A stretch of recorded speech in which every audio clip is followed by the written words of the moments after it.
Well, hello everybody. It's been a while, about a week. So yeah, welcome back to our castle walls. I think this is my fourth live stream I've done on this game so far. It's a good one.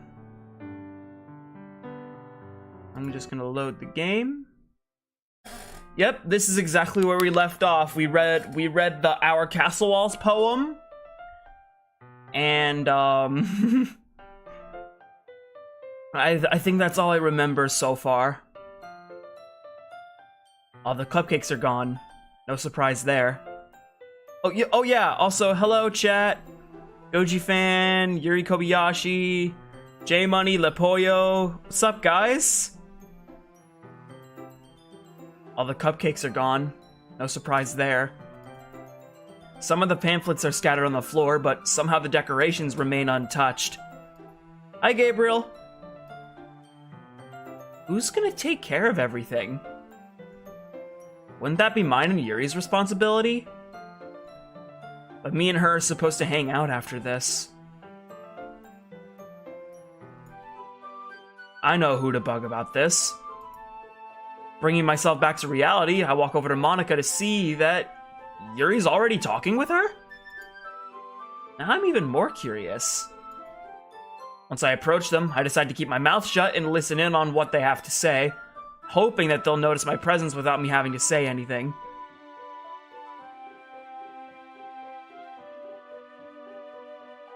Oh, nice. Okay. See you later, J-Money. Have a good day at work.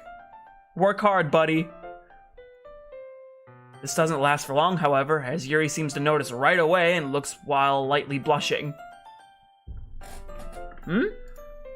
Oh, Diverse! Well, we were just talking about you. You were? Well, sort of.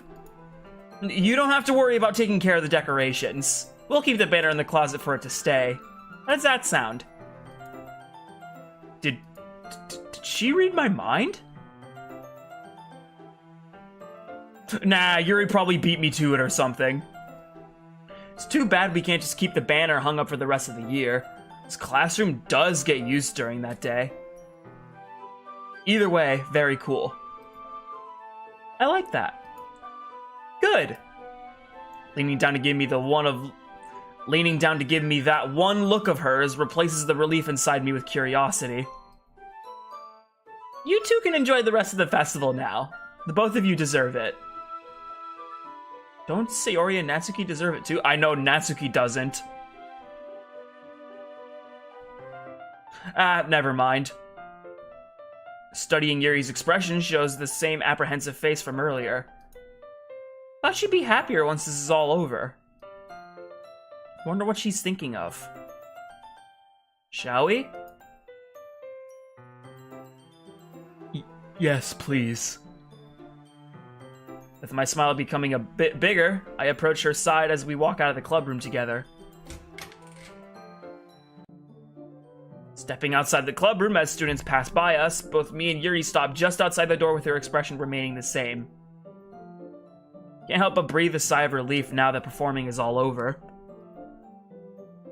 We did it, Yuri. We did the thing. She seems to lighten up a bit. I don't think I've ever agreed with the koaqualism this much in my life. I'd say everyone did pretty well today.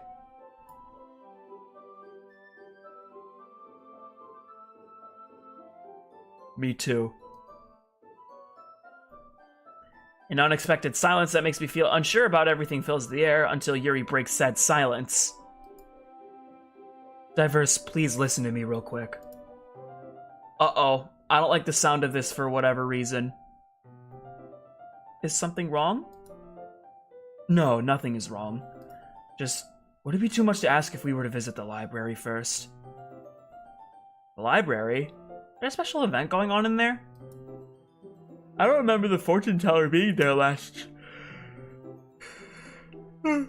Excuse me. I don't remember the fortune teller being there last year. I mean, I wasn't expecting this, but I'm not opposed to it. Something going on there? Well, no, but after what we just went through, I don't feel up to being around a lot of people right now. I'd much prefer to read your books some more until I feel ready enough.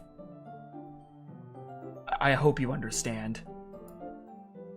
She didn't judge me at all over the whole cupcake debacle, so it would be very mean of me if I were to say, no, let's go outside right now. Smile on my face, I step closer to her and grab her hand until our fingers mesh. I do. Oh, god damn it. I do. This is our first date after all, so that includes stuff you want to do. Besides, we're at a good spot in my book anyways. Her usual smile brightens the mood. Thank you, I'll lead the way. While I'm happily following her to the library, I can't help but realize I don't quite remember where it is. It'd be kinda embarrassing if I were to say that to Yuri, so maybe I'll just keep my mouth shut. Okay, finally at the library. Much more quiet in here compared to out in the halls, and the lack of students in here makes things all the better. It's been way too long since I was last here. With today being the festival and all, I'm surprised that this place is still open, taking into account that there's no events going on here. Maybe the principal is overlooking everything that happens in here today. Doesn't matter to me either way. With her hands still together, Yuri guides me over to one of the vacant tables. After we take a seat, she pulls my book out of her bag and we resume our reading position. So this is how our date starts, huh? Not complaining.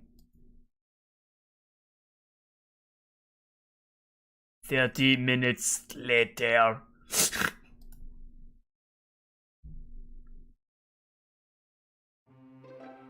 Not gonna lie, that was a great idea. Me and her made considerable progress, and we're actually pretty close to the end of the story.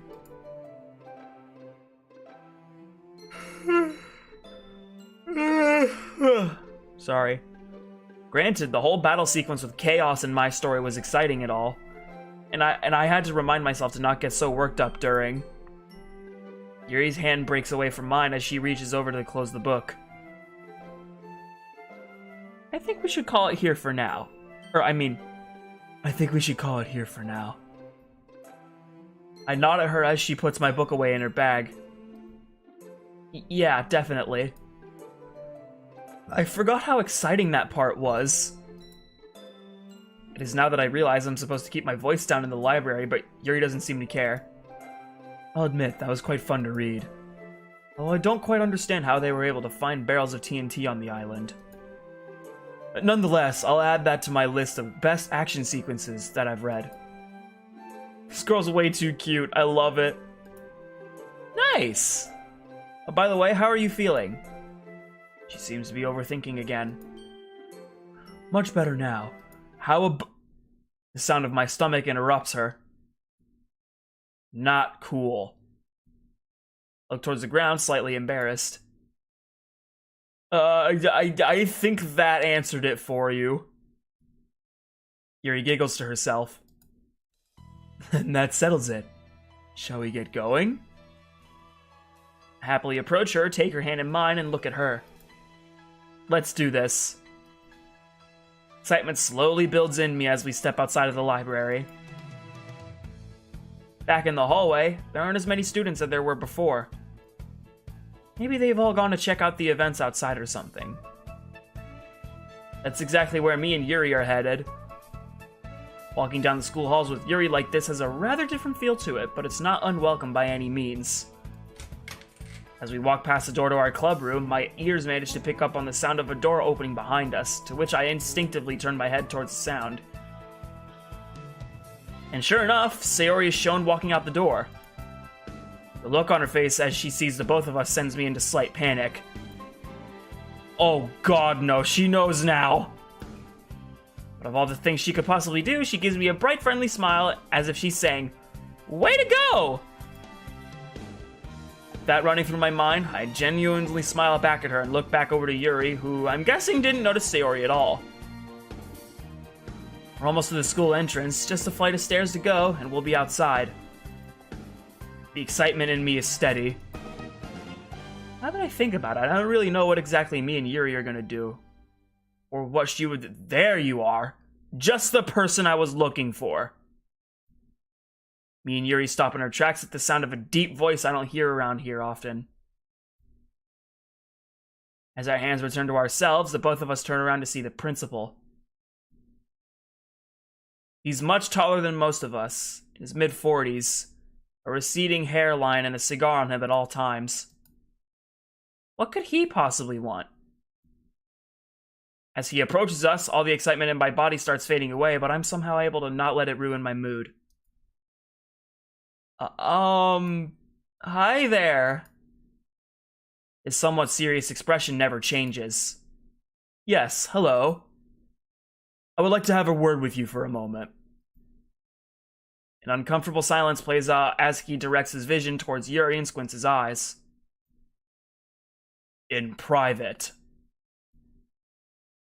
His tone of voice makes her immediately look away from him.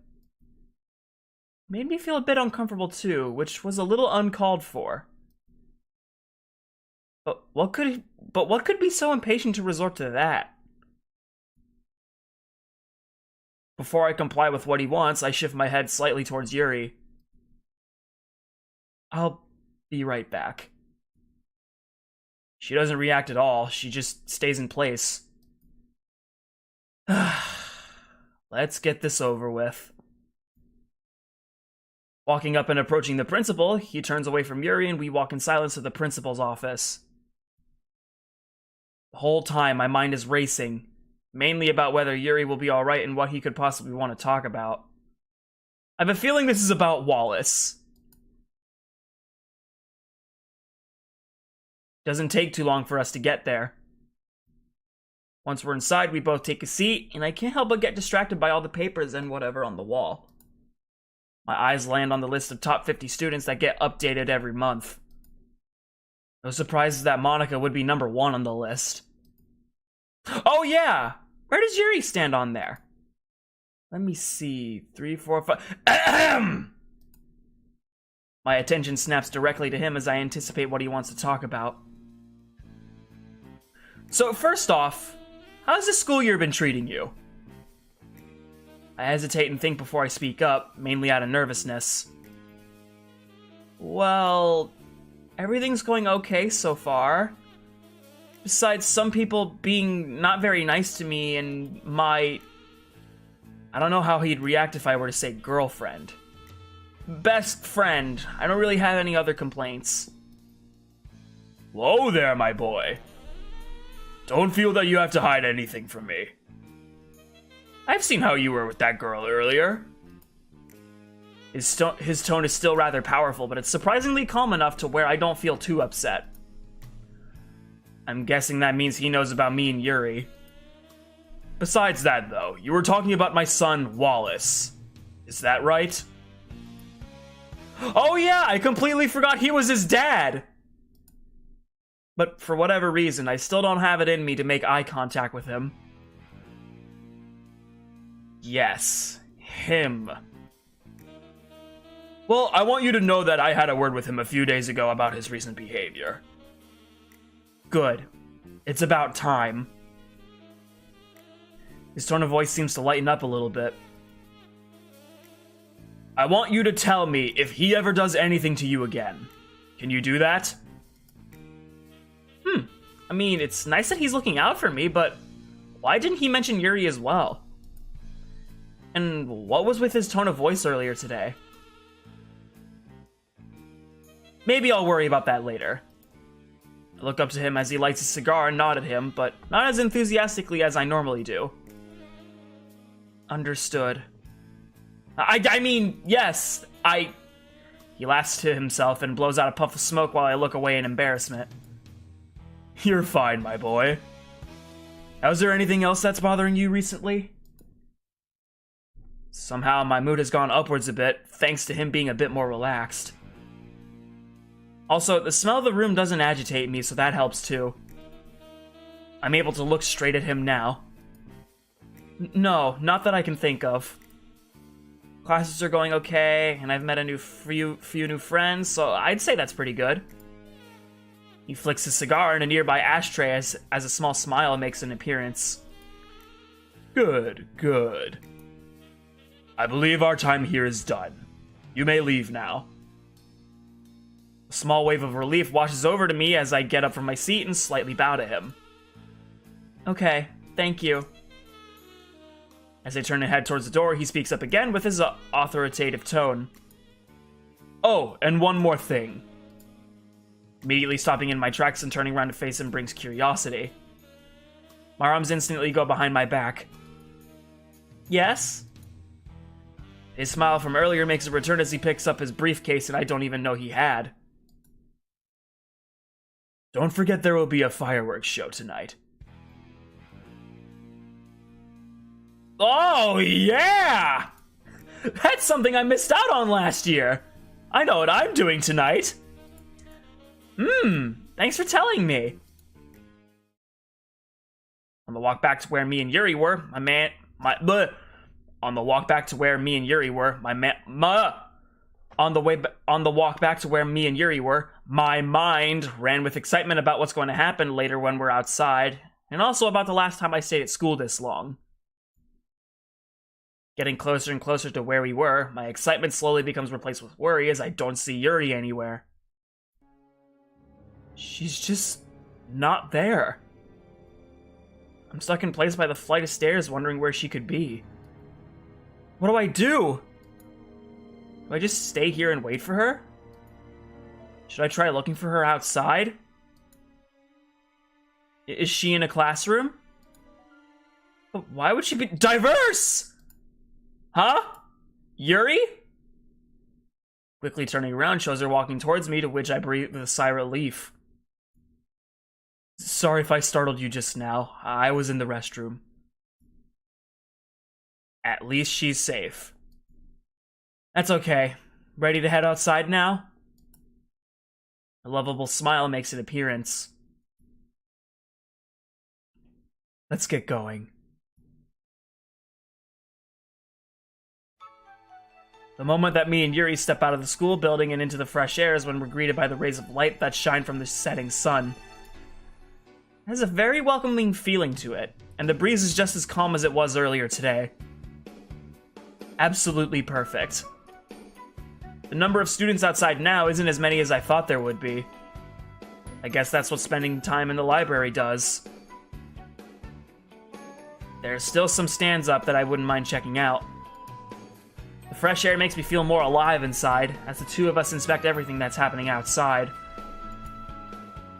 So, Yuri, is there anything in particular you'd like to check out? She takes a moment to think, like she usually does, before speaking up. Well, no, not really. I guess just spending time with each other sounds nice. She looks away, a bit embarrassed. Isn't that how dates work? She's so silly, I like it. Sure. Wanna walk around for a bit then? Yes, let's. Before we begin walking, two students in particular catch my eye over by one of the stands, which makes me concerned. Wait, hang on. See those two over there? I point to the two of them so that she can see. That's Jason and Kyle, two of Wallace's dumb idiot friends. Let's try to avoid them as much as possible. Oh, okay then. With that, we both depart from the school entrance to wander around the school courtyard with no real destination in mind. It's only been a few minutes and I've disregarded half the stands up already, especially the takoyaki one. Never liked the smell of that stuff. Yuri doesn't seem to be too interested in what's going on either, as she hasn't said a word since we've left. This doesn't last too long, though, as we come across a stand that is being run by another member of the anime club. It's one of those knock down all the bottle games run by a taller guy named Boyd. I know him. He's a bit of a class clown from what I've heard, yet seems to get along with pretty much everyone in our school. Starting to get interested in it more and more as we approach it, to the point where I stop walking once we're there to see what it's all about. Looks like they have a variety of stuffed animals as prizes. Who bought all of those? Alright, that's it. I'm getting food. Alright, see you later, La Pollo. After idling around for a bit, Boyd manages to get our attention. What is up, guys? How's it going? Not gonna lie, he caught me off guard a little bit. Hey, Boyd, what's going on? Oh, not much. Festival's about to be over soon, so I got time for one more round if you'd like before I gotta pack up shop. May as well. I haven't done this in a while. Looking over to Yuri to see what she thinks shows a rather blank expression from her, as if she's observing everything. But she's looking at the stuffed animals as prizes. Yeah, sure, why not? Okay! That'll be $5. Jesus Christ, isn't that a bit much? When will I ever get to do this again? Pulling out the money and handing it to him, he then gives me 2 tennis balls, to which I give one to Yuri. That seems to snap her out of whatever trance she was in, as she gingerly takes one from me. Oh, okay. About 7 feet away from me are 15 aluminum cans shaped in an upwards triangle.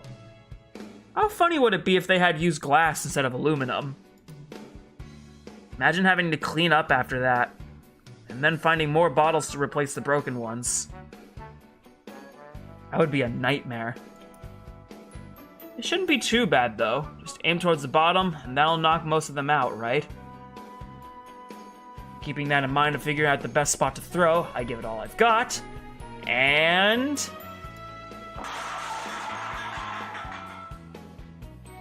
Hey, not bad! Only 2 left on the left side. Stepping to the side so that Yuri can take her turn, she seems to take the same steps as I do. Except she shows a little bit more determination on her face. She must really want a prize that bad. She throws, and... actually manages to get the last 2 down. Her face shows unadulterated surprise, which then turns into a big smile.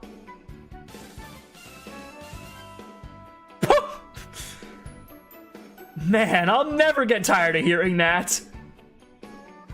Probably because you only heard it like 3 or 4 times today, I bet. Alright, well, looks good. In a somewhat animated fashion, she points to one of the animals.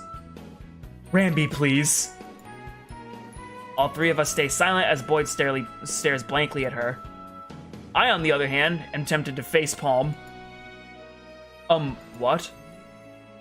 Boyd, she means the rhino toy.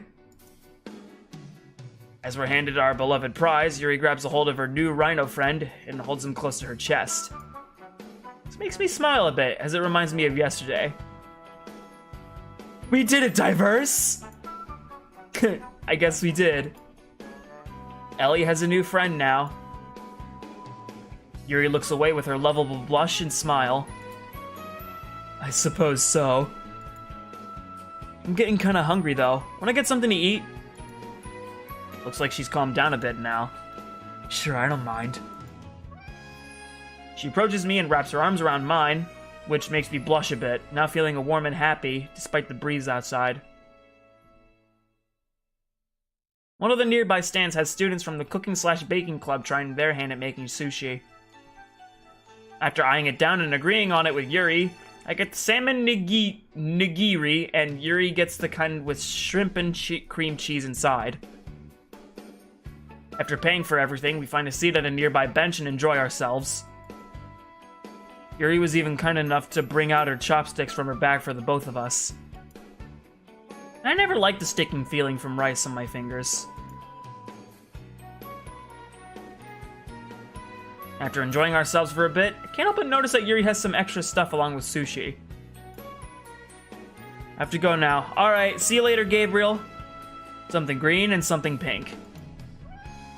I know what wasabi is, and I don't like it one bit, but I don't know what the pink stuff is. Better ask her about it. Hey Yuri, what's that supposed to be? She looks down and picks up the weird pink plant looking thing from her tray with her chopsticks. It's ginger. Have you ever had it before? Nope, can't say that I have. Can I try it? Sure. It's amazing how we're able to hand each other stuff using just chopsticks. Feels nice. Once I grab a hold of it, I begin placing it in my mouth. Oh, wait! Diverse! After biting down for a bit, the texture feels nice and crisp, but that's when the burning infiltrates my mouth and travels up my nose.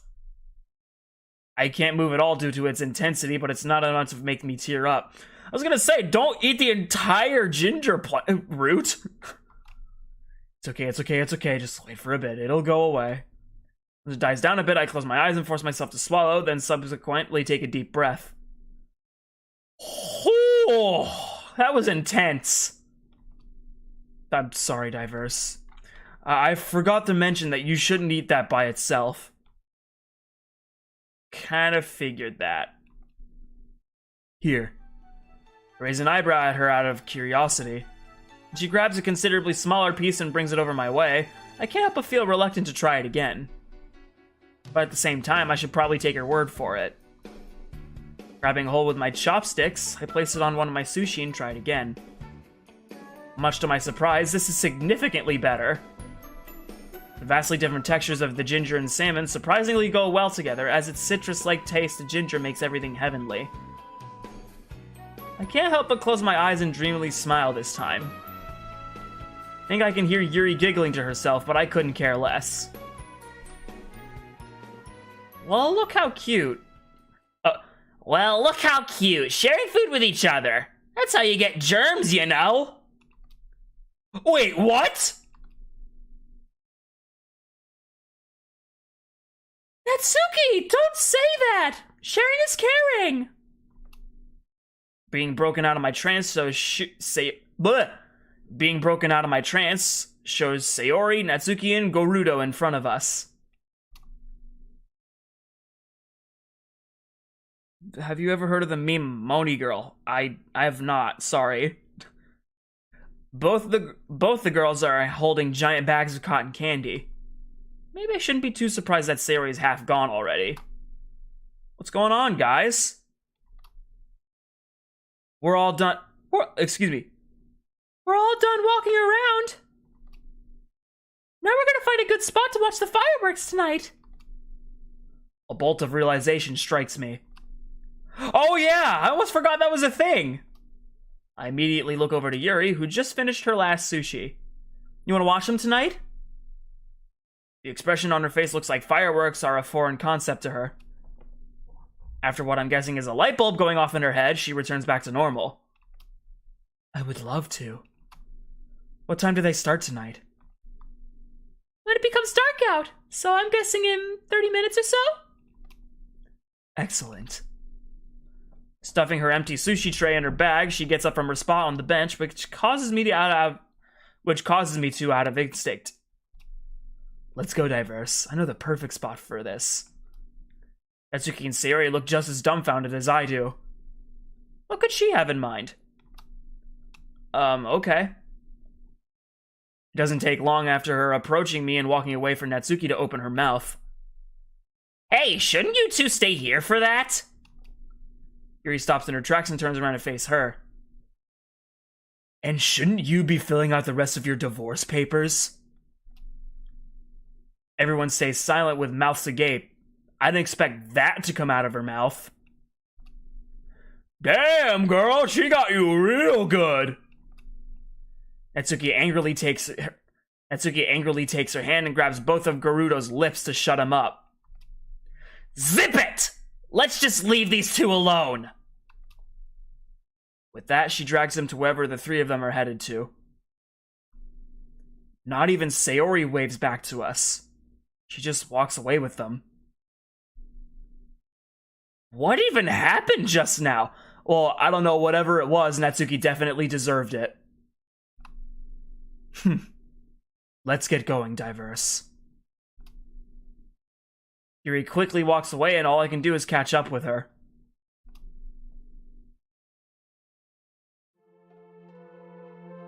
It's only been a few minutes, but the walk to wherever we're going has been silent. With the way we're going, I know we're heading towards her house. Maybe she wants to watch from her backyard or something.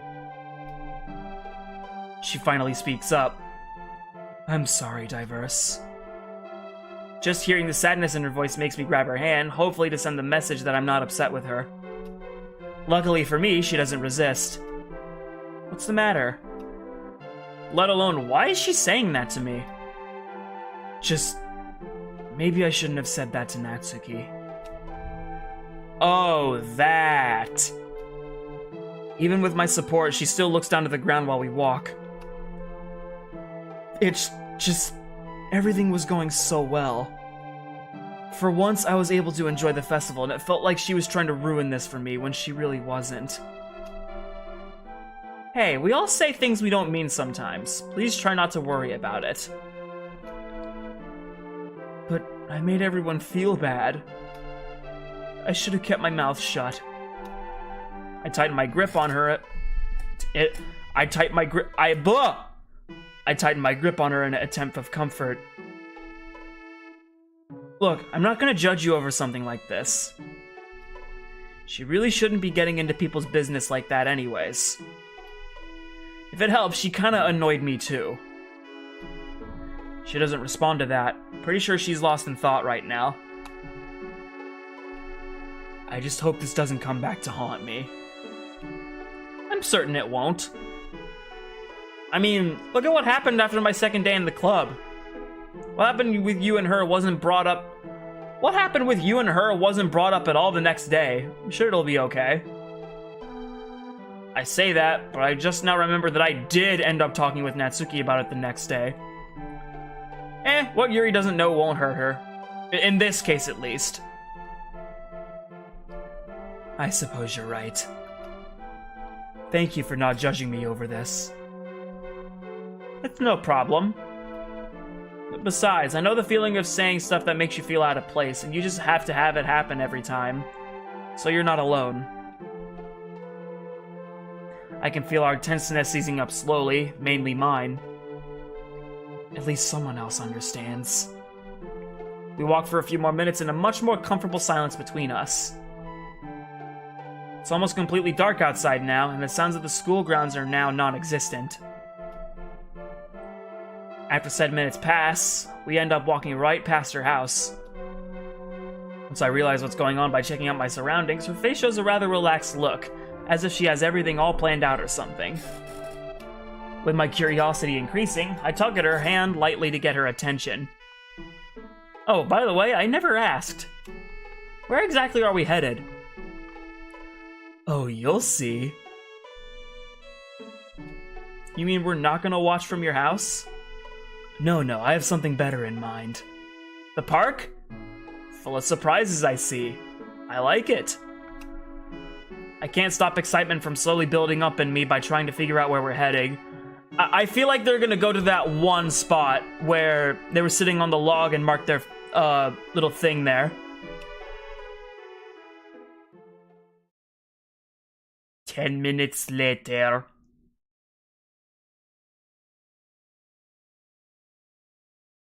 Yep. I knew it. That's actually really cute. You know, maybe I shouldn't be too surprised that she dragged me to the park. The atmosphere around here has a nice feeling to it, probably due to the feelings and memories of past events here. It's nice and calm tonight, just like every time I've been here. Ah, I see what's going on now. I like this. Her lovable smile makes a return. We're not quite there yet. Yep. Yeah, they're going to their one spot. We're not? Her shaking her head makes me more curious. What? Wait, you don't mean... Oh my god, yes! Happily following alongside her, we approach the tree line inside the park and enter. By the time that we have reached our spot on the lake, the darkness, moon, and stars have covered the night sky. Our fallen down tree hasn't been touched since the last time I was here, and the sound of the water makes me feel at home. The both of us, still hand in hand, carefully take our usual spots and take in the atmosphere of everything while I breathe a sigh of relaxation. The air feels nice and crisp, and the breeze can be felt rustling through our hair. I'm kind of surprised I didn't think of this before. Now I think I know why you didn't want anyone to ruin this for you. She looks bashful now for whatever reason. Well, I thought you would appreciate this. This girl knows how to make me smile. It feels right to smile as my eyes meet hers. I really do. Feels really nice to be back out here again. As my hand breaks away from hers, I look away from her and bring both arms into the sky in a somewhat silly fashion to let my air passages open up and take a deep breath. Water, nature, moonlight, atmosphere. Oh, how I love thee with the passion unfruited by civilizations for thousands of years. I can hear her giggling out loud as I bring my arms down. I couldn't have said it any better myself. After sharing a small joyous moment to ourselves, an unexpected and rather loud explosion can be heard in the background. That catches the both of us off guard, especially me, as I almost cover my ears out of instinct. That's when we look away from each other to see a bunch of yellow sparks in the night sky. Oh, must have been a dud. Oh wait, they started! It's time! I say that with a somewhat confident tone, but Yuri remains quiet. As a few more play out, not only the sky, but the water is filled with colors, which is quite enjoyable if you ask me. It's a miracle that we even see them from where we are. There's a familiar echo and fizzle sound to them once the colors from one disappears that adds to what's going on. Fireworks are one of those things that were super entertaining when I was little, but as I grew older, the appeal of them became less and less. I hope that's normal. Looking over to Yuri, on the other hand, shows that she looks pretty enthralled by them with her mouth ajar, just like earlier today when I asked her if she wants to see them. I think I can catch a glimpse of the colors shining in her eyes. This isn't quite something I would expect from someone her age, but I probably shouldn't judge. They're so pretty. Her voice is gentle, but also genuine, as if she's never experienced them before. In all reality, she's not wrong. Becoming nervous as what I just thought of, I make sure to not look away from her. Just like a certain someone I know. She may be smiling warmly as a flash of green fills the sky, but I can't tell if it's because of me or the fireworks. Still feeling nervous about everything that's going on, maybe I should speak up a little more and mention something about them. Did you know that fireworks used to scare me? Turning around to face me, she looks curious. Oh, how come? Well, mainly when I was really little. From what my mom and dad told me, they were too loud for me and made me very upset. They said the same thing with fire trucks and would often drive by in the fire drill alarms at school. I guess I was able to handle stuff like that better and better as I grew older. I see. That was never really an issue for me growing up. Her expression turns to one that conveys disappointment? However, this is my first time getting to enjoy them in person. Wait, for real? How come? She then looks down to the ground out of what I'm guessing is guilt or embarrassment or something. Well, you may think this is strange as well, but I don't know why my parents never took me to see them as a kid. It may be quite sad, as when they appeared in any of the books I've read, it brought upon feelings of inadequacy, as I was never able to imagine them properly. But what about on TV or in movies? She takes a moment to breathe in and out. That alone never did it justice. The sound you hear on the TV is almost like an echo, as Monica once put it. It's nothing like right now. Lifting her head up to the sky as more explosions happen in the background, I do the same and turn away to get an idea of what she's talking about. The distinct sounds that fireworks give off, hearing it in person. I never really stopped to consider how artificial everything from the TV sounds. As a flash of orange shows up in the sky, a blinding sparkle gets caught in my peripheral vision. Instinctively turning my head to Yuri, the flash of yellow shines vibrantly on her purple hair clip. As a sudden flash of white in the night sky reveals seemingly no imperfections on her face. That's rather unfortunate. I'm sorry to hear. Her tone of voice becomes a little more serious. Diverse, don't be sorry. Not for 1 second. In a somewhat animated fashion, I raise an eyebrow to her as a flash of blue covers the land. Huh? In all the years of high school I've been in, I haven't once decided to stay for the festival, with last year being an exception. What was the point if I didn't have any friends to share it with? The experience would have felt... The experiences would have felt all for naught had I been all by myself. That makes sense, but why shouldn't I feel bad?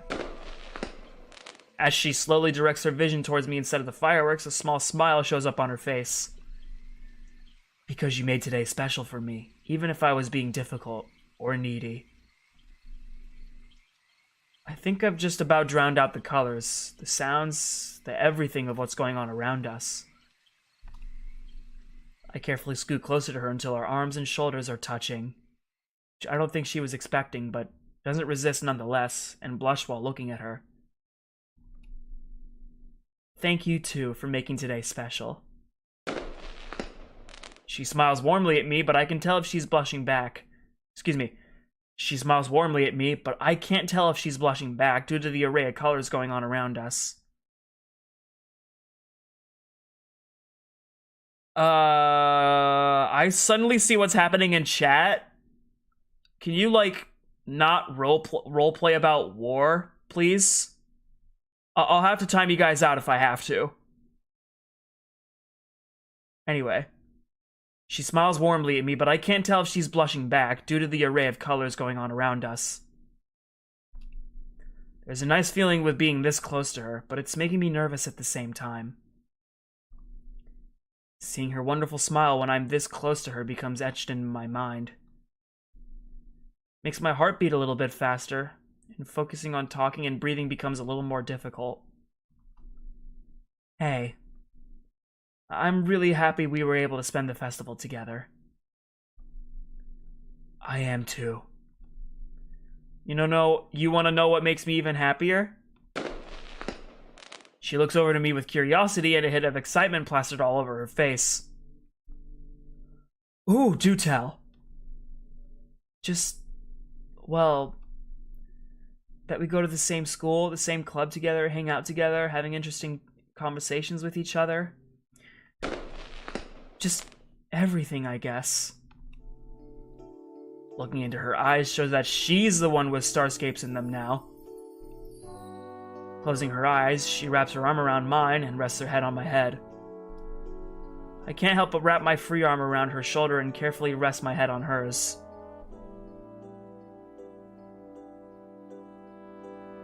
This is better than any tingly feeling I felt when we were at the club. By looking over slightly, By looking over slightly, I can get an up-close look at her genuine smile, which is absolutely beautiful. With us being this close, knowing that I made the festival special for her, and our breathing slowly becoming in tandem, I speak gently to her as I want her to know how I feel. Hey, princess? Yes, darling? Darling. This is one of my favorite feelings of all time. Her grip on me tightens, which instantly warms me up inside. Nothing in the past or future will ever feel like today. For the rest of the night, the fireworks continue to serve as background noise instead of the main attraction. With each ticking sound that passed, I never once wanted this moment to end. Nothing else in the world seemed to matter anymore. Anything that life has to throw at us, I want to face it together with her.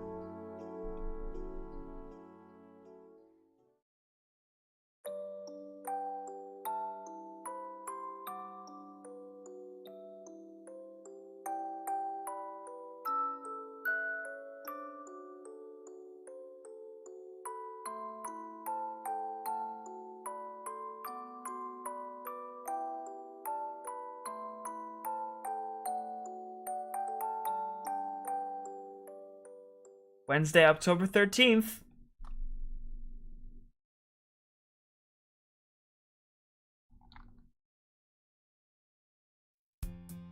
It's been 2 days since the festival. All the students were given Tuesday off, mainly so that the school could be cleaned up after all the festival events. This means I had to miss out on my counselor appointment this week, which, while it did make me a little disappointed, I can live without it this time. Yesterday was spent lounging around the home, having a nice lazy day. Me and Yuri texted each other non-stop yesterday, conversing about a variety of topics. From our time at the festival, the poems that we wrote for it, things about me and her, that kind of stuff. Pretty sure there's a term for that. Monica said something about character development when we were in the club the other day. Maybe that's it. Day's been going great so far. Me and Yuri walked to school, had lunch together like always. Classes went well, and Wallace didn't say a word to us. Heck, I don't think I heard his stupid voice even once today. He actually did what his dad told him to do.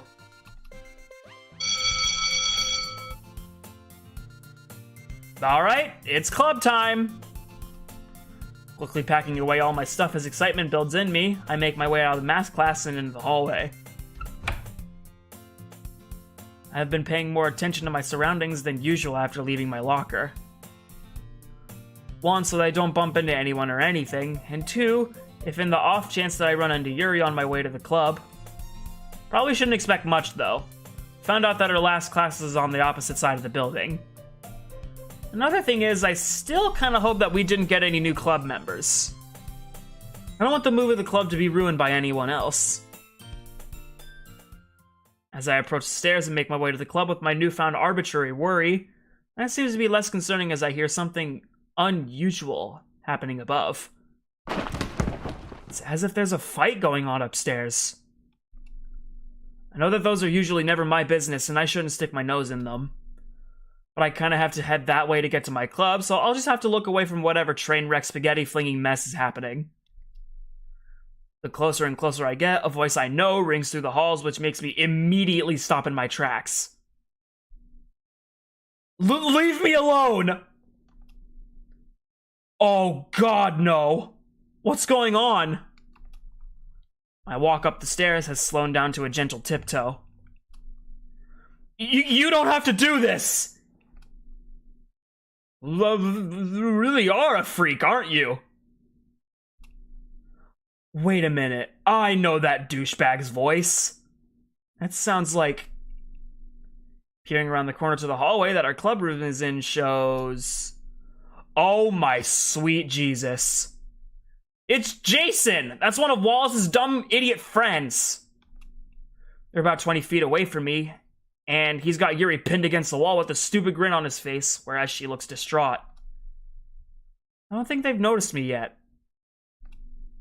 Why is he doing this? She didn't do anything to deserve this. I think I'm feeling the color slowly leave my face. Another look at Yuri shows her sleeves rolled up with... What the? What happened to her arm? From where I'm at, her arm shows a bunch of red and white marks, scars and bruises on it, which starts to frighten me. Another thought rolls through my head that strikes me to my very core. Is he trying to kill her? No, that seems like a bit much. But still, fuck is even going on? Just the thought of anyone even trying to hurt her like this makes my blood boil. I can't just stand here and allow this to happen. She's my girlfriend, for fuck's sake. Just wait until your retarded boyfriend hears about this. You did not fucking just... As I look at them again, my heart feels like it's being pierced. Jason's grin has become even more evil looking, whereas Yuri looks like she's about to cry. No, I will not allow this. Another thought runs through my mind that I quickly dismiss, but then rethink about it just because it's just that crazy. I have to do this. I'd usually never resort to this, but my princess in danger calls for it. This is what should have happened to Wallace the other day. This fucker deserves it. It's time to be her bodyguard. While the rage in me slowly builds up, another process in my mind is screaming at me about the possible consequences of this, but I'm too invested in this to consider those right now. With my teeth clenched, slanted eyebrows, and all 10 of my fingers spread apart, I begin my vengeful walk over towards them. Once they notice me, then just fucking go for it. It doesn't take long for the both of them to look towards me and see what's going on. Yuri attempts to jump as she looks like she's seen a ghost, and Jason looks confused, but that doesn't matter now. Go! Sprinting as fast as I possibly can towards Jason, my breathing has become erratic and my eyes focus only on him. A look of concern washes over him. Closer. Now! I can't believe this is happening. Leaping off the ground and making contact with him, I place my right hand over his face. He must be too shocked to react. Almost there? Tilt now! Putting all my pressure on my right hand brings his skull downwards as we slam into the ground. The shockwave from landing travels up my entire arm, and I can't tell what kind of sound his head makes as we land. Quickly getting up after the initial shock and looking away, I firmly plant my foot right into his stomach and begin power walking towards Yuri. There's no sounds coming from him. Thank God. She still looks terrified at what just happened.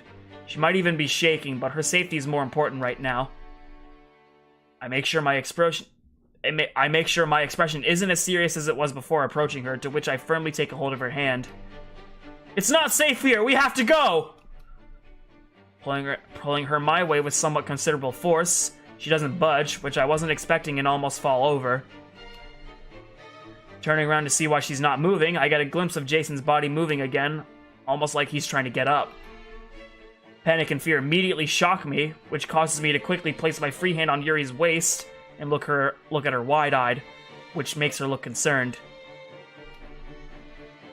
Yuri, please! This is serious! We're going home! Pulling her towards me as I start power walking again, it takes a while for her to catch up to my pace. I don't even dare look back to see if he's running after us. Every step down the stairs felt fear-inducing, as if each could be my last, but we eventually made it out of the school building with disregard to anyone watching.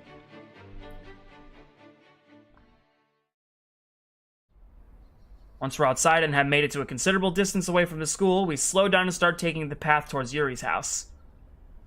The weather outside is nice and serene, which is well needed to calm me down. Taking in some fresh air and feeling less tense, I look over to Yuri to see the sun shining on her face. But she has her head down, and all signs of happiness have completely vanished. I think I'd better ask if she's alright. Hey, how are you feeling? Fine. The way she says that doesn't really put me at ease. He didn't hurt you too bad, did he? I'm still not too sure about what I saw on her arm today. She takes a deep breath before answering me. No. Her tone of voice makes her sound completely defeated, and I don't blame her. This must have been really scary for her. Just imagine what would have happened if had I not showed up. Who would have handled that? The principal? Monica? The club! I should probably let Monica know that we're not gonna make it today. One-handedly pulling out my phone up from my pocket and flipping it open, I open up mine and Monica's messages. But before I begin to type, I feel like I should let Yuri know. Whoa! But before I begin to type, I feel like I should let Yuri know what's going on. Better speak gently to her. Hey, I'm gonna let Monica know what's going on. She doesn't respond. She just stares blankly at the ground while we walk hand in hand to her house. Well, at least I told her. Poor girl. Takes a while to type one-handed. Hey, Monica. Hey, Monica. Me and Yuri can't make it. Wait, should I tell her about what happened? No, she'd be all up on my case about that. Let's do this instead. She's sick, so I'm taking her home. Sent. A moment or two passes as the calm sounds of nature plays around us, but I can't help but wonder what kind of raging storm is happening. Oh, that was fast. Okay, thanks for letting me know, but this messes up what I had planned for today. Please show up tomorrow. Right now, what Monica could have planned for us today isn't very important. Putting my phone away and looking over to Yuri, I can't help but wonder what my poor baby's thinking right now. Yuri's point of view? No. No. No. No. Why is this happening now? This isn't how I wanted him to find out. I was hoping to open up to him about it within due time, but it's becoming more and more difficult to fight back tears at the thought of knowing how different he is from everyone else and how he's going to react to everything. How am I going to explain all of this to Diverse? Hi, Andre. What if I really am a freak? What if this shows that I don't deserve these feelings that him and I share for all of life? What if I really don't have a purpose here on this earth? Every doubt-filled, dread-filled step to my house makes me wish more and more that I was dead. What did I miss? Yuri got bullied. As we finally approach my house, I don't have it in me to let go of his hand. I want every moment like this to last as long as possible before everything goes awry. Awkwardly grabbing my keys from my bag and somehow unlocking my door, Diverse takes another inquisitive look at me before we enter my house. My darling, I'm so sorry about this. Once we're inside, he walks me over to my living room couch. Sitting down in a sulky manner, my bag drops to the floor, letting its contents spill on the ground as I place my hand in my hands. If there's any point in life where I wish I could disappear, now is one of them.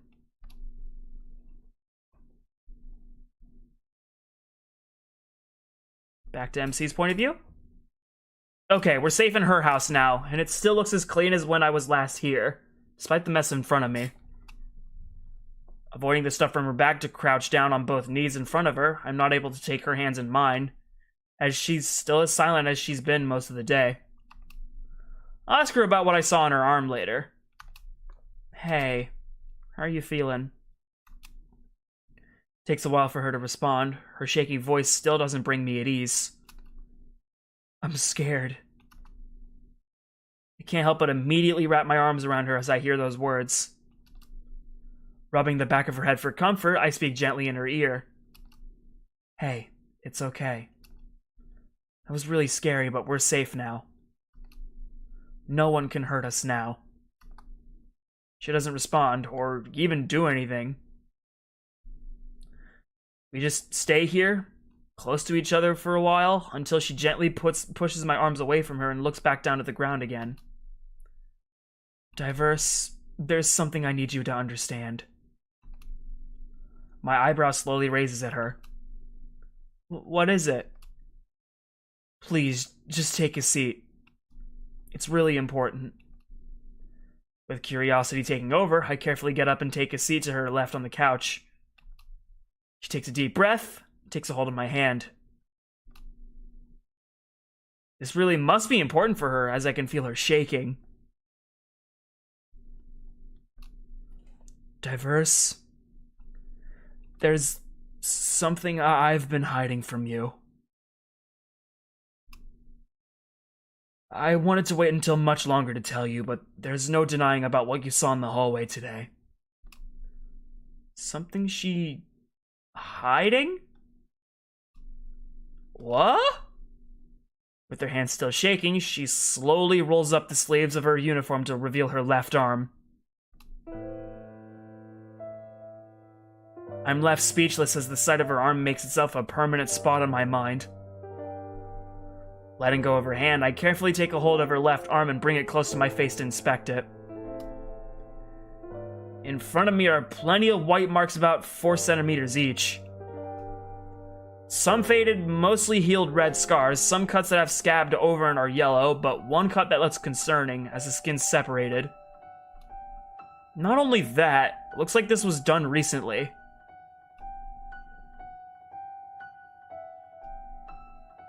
Did I have anything to do with this? Yuri? What's going on? It looks like she's trying to hold back tears. Excuse me. It looks like she's trying hard to hold back tears. I wanted to wait until much later to tell you. I didn't want you to find out so early on. Find out? About this bad habit of mine. Bad habit? No, she doesn't mean... You did this? She doesn't respond. She gloomily looks down the ground, still trying to hold back tears. I really wish I didn't. This started 2 months ago. I just wanted to try it once, just to see what it felt like. This sounds like it's really hard for her to talk about. The words bad habit here still bear a very profound resonance in my mind. I should have stopped after the first time. It didn't even feel that good. I don't know what kept drawing me back to it. And now, well... Her voice breaks as she leans over and buries her face in my shoulder. All I can do is watch helplessly as her emotions pour into my school uniform. I don't know what to do or what exactly to say to make things better, but part of me knows this isn't right and I want to help. This feeling of helplessness is slowly starting to become overwhelming. Carefully leaning over to place my head on hers in an attempt to comfort the both of us, she tries speaking through her tears. I'm sorry, Diverse. I didn't want it to get this bad. Her tone of voice brings back not so good memories from my past. This is just like my big brother all over again.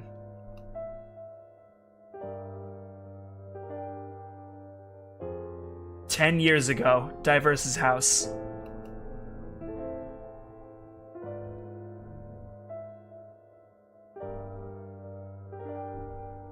Diverse, come sit down for a bit. We need to talk. Carefully setting down my limited edition silver toy train I got for Christmas, I raise a curious eye at my mom and do what she says, sitting next to her on the couch. Mom, what is it? She looks sad. Something bad happened?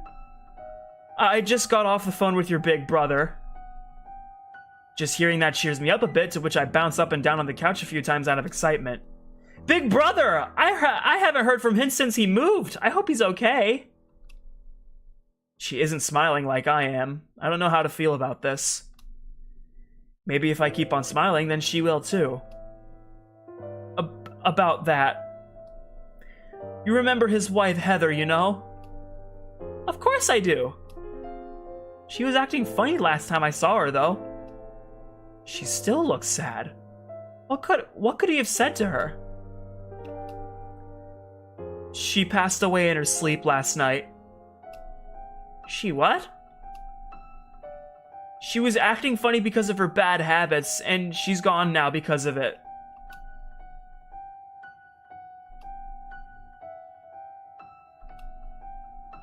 That means I'll never see her again?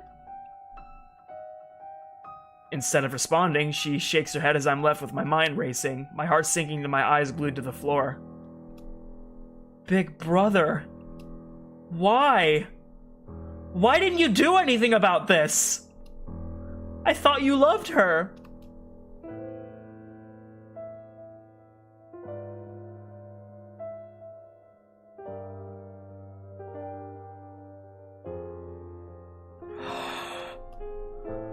I bring myself off of her at the feelings that have just now struck me.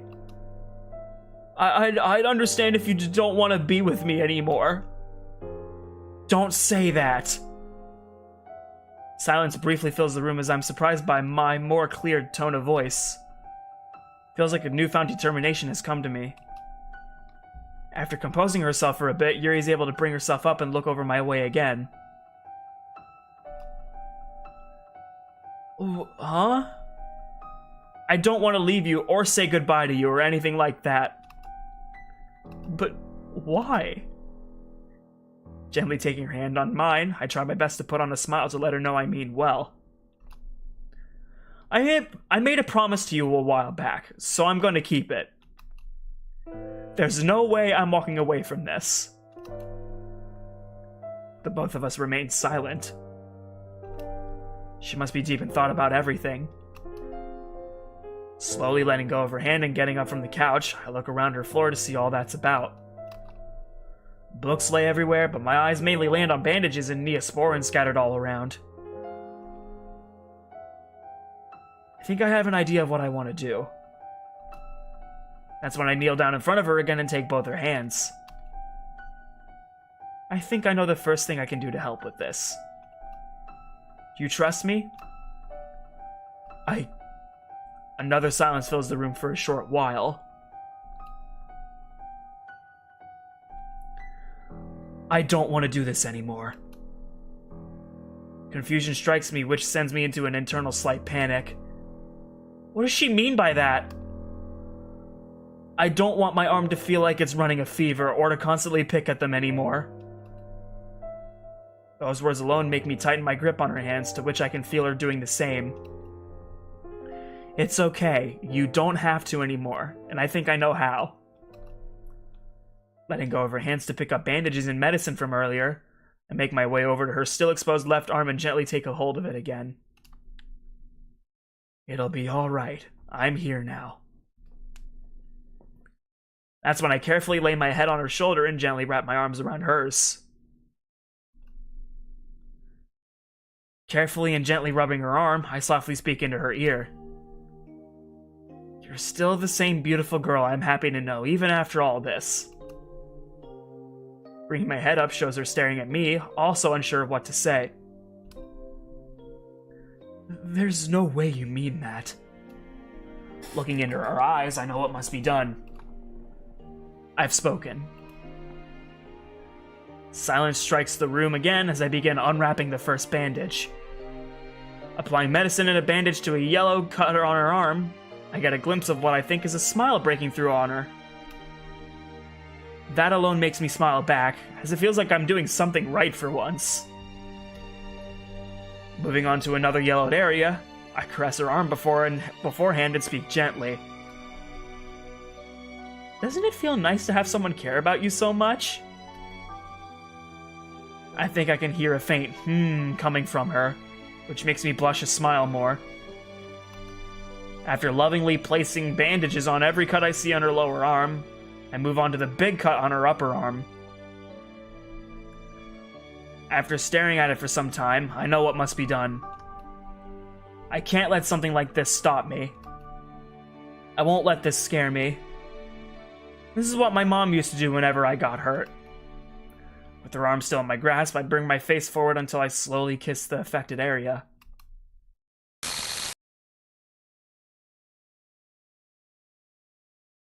There we go. That one needed 2 of them. Looking up at her after rolling her sleeve back down for her shows her smile's gone and she's staring intently at me. Maybe if I lighten up a bit it'll come back? With that, I bring both my arms up and try to sound more cute than usual. Now you're all better. Oh God. Oh Jesus Christ.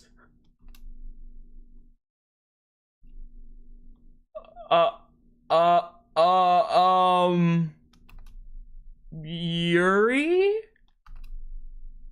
She then places one of her hands over her heart and her face shows fear? Why is my heart pounding so fast? Oh God, she's going yandere. Why is my heart pounding so fast? Without another word, I quickly go up and hug her just like I did earlier today. She hugs me back harder than I was expecting and starts breathing a little heavily, almost like she's hyperventilating. Shh. It's okay now. Everything's all right now. We're past the worst of it. Her grip on me is consistent, which makes me believe I'm going to be stuck here for a while. Not complaining or anything. As I look over her shoulder to her bag that's hanging halfway off the couch, I can see part of my book sticking through, about to fall on the floor. An idea comes to mind that just might work. Hey, you want to finish reading the rest of my book and get your mind off this? As she releases her grip on me, she takes a moment to breathe in and out a few times as if she's getting control of herself back. I would love to. Not complain. Shut up! Lightly nodding at her, I put a smile back on my face. And it's settled. Grabbing the book from her bag and hopping on the couch again. We take part in one-of-a-kind reading formation, but this time with my arm wrapped around her back. I hope she doesn't mind.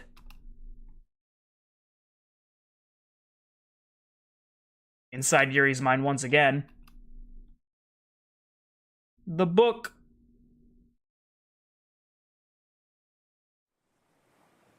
It's been 3 weeks now. 3 whole weeks since chaos was defeated. The conditions outside are perfect. No rain clouds in sight, calm waters, and a noticeable breeze. I'm finally almost done building a boat to escape this island. Took a while to gather everything needed to build the boat. Some of my animal friends were able to help with that, but it's almost time. I just have to secure a few more ropes to have a functioning cotton sail, and I'll be good to go. I've made my own bag out of palm fronds and vines, and gathered from every lychee fruit tree I could find. Gotta bring back my hero's favorite for him. Securing the last knot on the base of the sail and inspecting everything I've done, my excitement increases stupendously. I finally get to see him again. How I've waited so long for this! I finally get to live out the rest of my future in happiness. Lady Yuri? Oh? Looking away from my docked boat shows Ellie, who seemingly appeared out of nowhere. Her sapphire blue eyes show sadness. Ellie? Do you have to leave? Some of the excitement in me is replaced with hurt at those words. I carefully walk over to her to attempt to comfort her.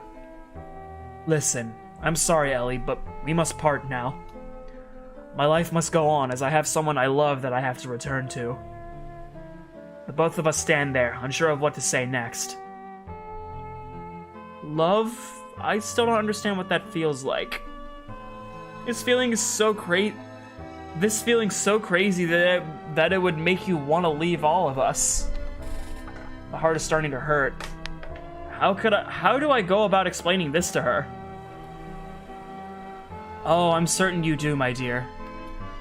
But how? I'm the only elephant on this island. I don't have anyone special that makes me feel the same way. Sighing to collect my thoughts, I gingerly place a hand on her ear and start rubbing out a comfort. Of course you do, Ellie. From what I've seen from you during my time here, I think you know a lot about love already.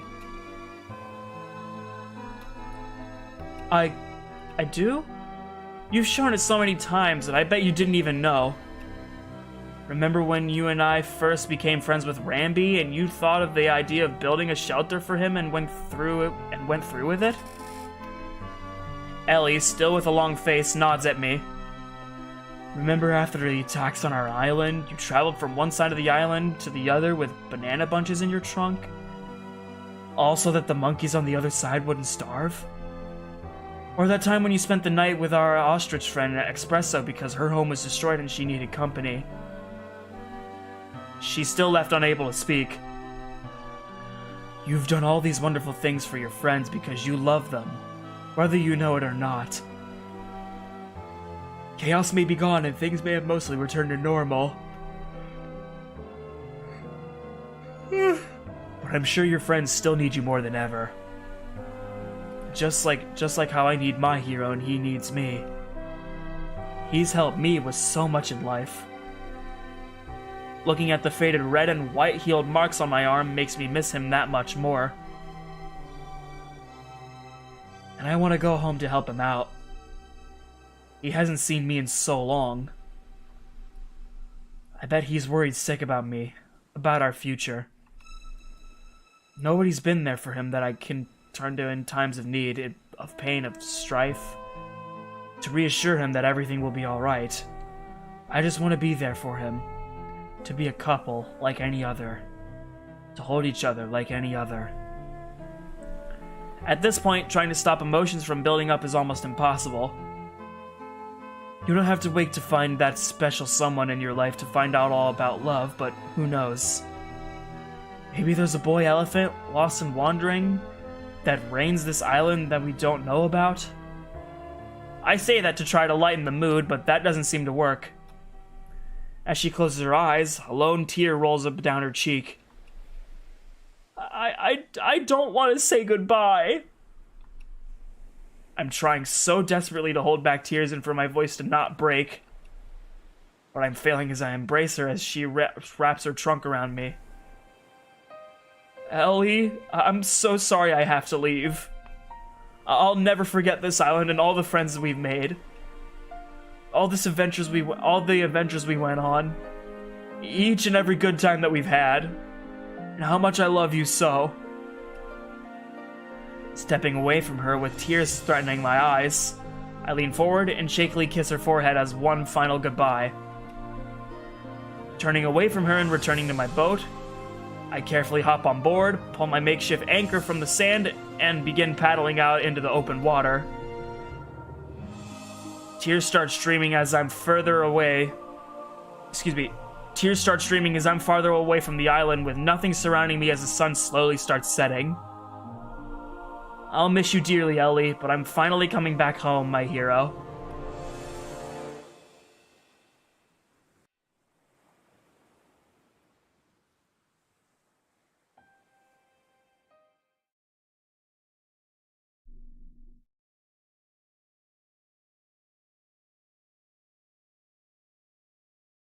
Wow! It's been so long since I've last gone through this ending, and I forgot just how painful that ending was. Taking the back cover of the book and closing it, I accidentally closed it over Yuri's fingers, which I completely forgot were there. Oh, sorry about that. She doesn't respond. Looking over to her shows a defeated look similar to what was shown on the walk to her house. I mean, I know the ending to my book was sad, but was it really that much to cause this kind of reaction? Hey, everything alright? She pauses for a bit before speaking and places her hand on her arm I bandaged up. Diverse, I'm scared about something. I'm not sure if I can stop by myself. How am I supposed to respond to that when I don't know how to go about doing that? I can't help but sit next to her, feeling awful about this helpless feeling. She probably wouldn't like it if I didn't respond back, though. Does anyone in the club know about this? She shakes her head while avoiding looking at me. Maybe it's best if nobody knew about this then. No. Do you want to see someone about this? No, I don't want to. I don't feel that it's progressed far enough to warrant that. Right, she said this started 2 months ago. Dude, it is never late to get help! That sounds pretty early on to me. Well, I can respect that. Seeing people like that can be scary sometimes. I'm guessing you want to try stopping by yourself? She manages to nod while still looking away from me. Well, count me in then. Taking a pause to see what kind of reaction she'll give is ultimately fruitless.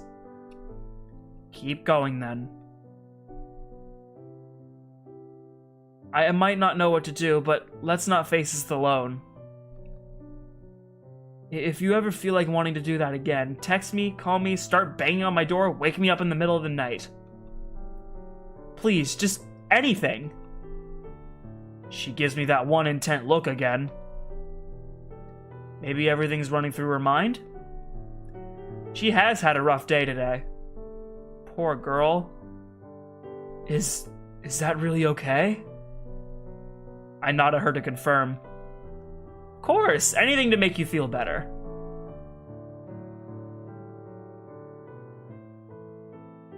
There's an unusually long silence between us. And to bed? Alright, Goji fan, see you later. I don't feel like I said anything wrong. What's going on?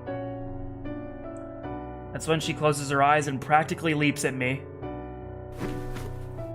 Hugging me tighter than I was expecting, it gets to the point where I lose my balance and we both end up falling over on our sides with me mere inches away from rolling off her couch. Once we land, she buries her forehead in my chest and realizes what kind of situation I'm in. That's when I wrap an arm around her back, the other behind her head, and carefully place my head above hers and close my eyes. Diverse. Please. Promise you won't leave me. I can't help but feel a sense of importance as we're like this. I think I want to hear the same from her. I'm not going anywhere. I don't ever want to say goodbye to you. And even if you do decide to get help, I'll be with you every step of the way. After a moment, she buries her head deeper into my chest and tightens her grip on me. Cautiously having my fingers flow through her hair, my breathing becomes much more relaxed as we enjoy each other's company.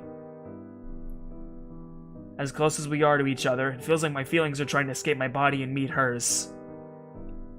She's so warm. I wish I could stay here forever. Maybe she's feeling the same thing? Is this what it feels like to care for and protect someone you love?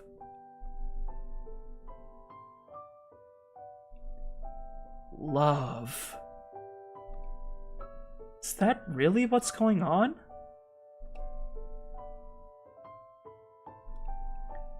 I could get used to this. Feels just as nice as when we were watching the fireworks 2 days ago. I'm surprised I didn't make any sudden movements as my eyelids bolt upwards at the sound of the door knocking. Yuri doesn't seem to react too much. She seems rather peaceful. I really didn't want this to stop either. Speaking gently in her ear, I release my grip on her. I'll get this for you. She slowly, almost reluctantly, eases her grip on me until I'm able to break free. Slowly getting up from the couch and walking over to the door Slowly getting up from the couch and walking over to the door to open it shows... Oh, for Christ's sake! It's Natsuki, and she looks irritated for whatever reason. What could she possibly want? Alright, what are you doing here? Hand goes to the back of my head. The way she's looking at me makes me even more nervous than I'd like to be. Helping take care of Yuri. Didn't Monica tell you guys? Well, of course she did. I just wanted to see her and check up on her, like how a friend would. I don't like that tone of voice. I already did that for you. It was pretty bad. That's when she crosses her arms at me. Bad enough where I can't come in and see, huh? Oh God, no. I'm pretty sure Yuri wouldn't want anyone to know about what's going on. I slowly start closing the door out of instinct. It'd be best if it didn't. She doesn't want company right now. With her squinting her eyes at me, she looks like she's about to barge in at any second. Are you sure about that? As she actually takes a step forward, I close the door even more out of panic and have my voice be muffled as only the top half of my head sticks out the door. Yes, please, I mean it! An awkward silence plays out between me and her. Of course. You would get special privilege over all of us. Go figure. She wouldn't have gotten sick of you two hadn't shared food for a few days ago, you know. You cannot be serious right now. I have no idea how to respond to that as I stare at her inquisitively as her smirk goes away. Jeez, you're no fun. I can't help it if I don't know what to say. She then brings a hand close to my face and starts waving as if to get my attention or something. You still there, bro? Look, I'm sure that Yuri will be fine tomorrow. We should both be there tomorrow. You know what? Whatever. You'll both be sorry if you miss out tomorrow. With that, she turns away in a somewhat animated fashion and walks away, to which I breathe a big sigh of relief and gently close the door. I have no idea how to feel about all that as I'm walking over to the couch and see Yuri sitting upright. Diverse, is everything alright? Yep, nothing to worry about. Just Natsuki being her stupid self. Okay. What did she want? She wanted to check up on you, but I told her I got everything under control. Good. She makes herself comfy by laying down on her right side again, but leaves enough space on the couch for me. Come here. I can't help but smile at her words as I do what she wants with excitement building up inside. Once I make myself comfy with my arms around her upper back, she buries her head lightly into my chest again as I carefully lay my head on hers. Hey. You gonna be able to make it to school tomorrow? She manages to bury her head on my chest twice as she's nodding. Good. Monica wants to speak with all of us tomorrow. She doesn't respond. All I can hear is her breathing. Well, at least she knows.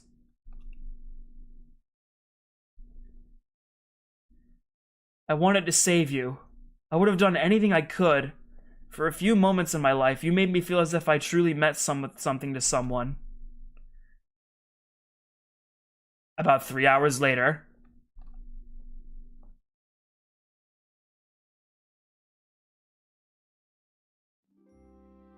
I'm finally back home after such a long day today. Once Yuri was up and about, it was time for me to leave. As much as I didn't want to, she insisted that she walk me back to my place, to which I didn't protest. She stayed rather close to me the entire walk here, which, while I didn't mind, I couldn't move one of my arms the entire time. That's an acceptable loss, I guess.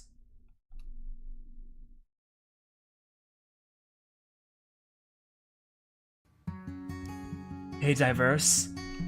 Her grip on my arm somehow tightens as we continue to walk. I hope my arm doesn't fall asleep. Thanks for all your help today. I don't know what I would have done without you. A small smile appears on my face. Anytime. I say that, but I can't shake off this feeling of helplessness from earlier. I've never had to deal with anything quite like this before. It's a miracle I was able to think of bandaging her up, but that seemed like common sense. But yet again, what happened to my older brother, I guess I'll just have to do my best for her. She deserves it. Looking over to Yuri to distract me from my thoughts shows a much more content look from her, which is quite pleasant when compared to the mood from earlier today. Her smile looks so good on her. I hate it when it disappears. Hey, that's an idea. Why don't I write about this? Somebody tell her I mean what I say. Yeah, I think she'll really like that. Once me and Yuri hugged and she left, I decided to take a look inside my mailbox. Inside it is one envelope, and it's from Mom and Dad! I was hoping they would write back to me.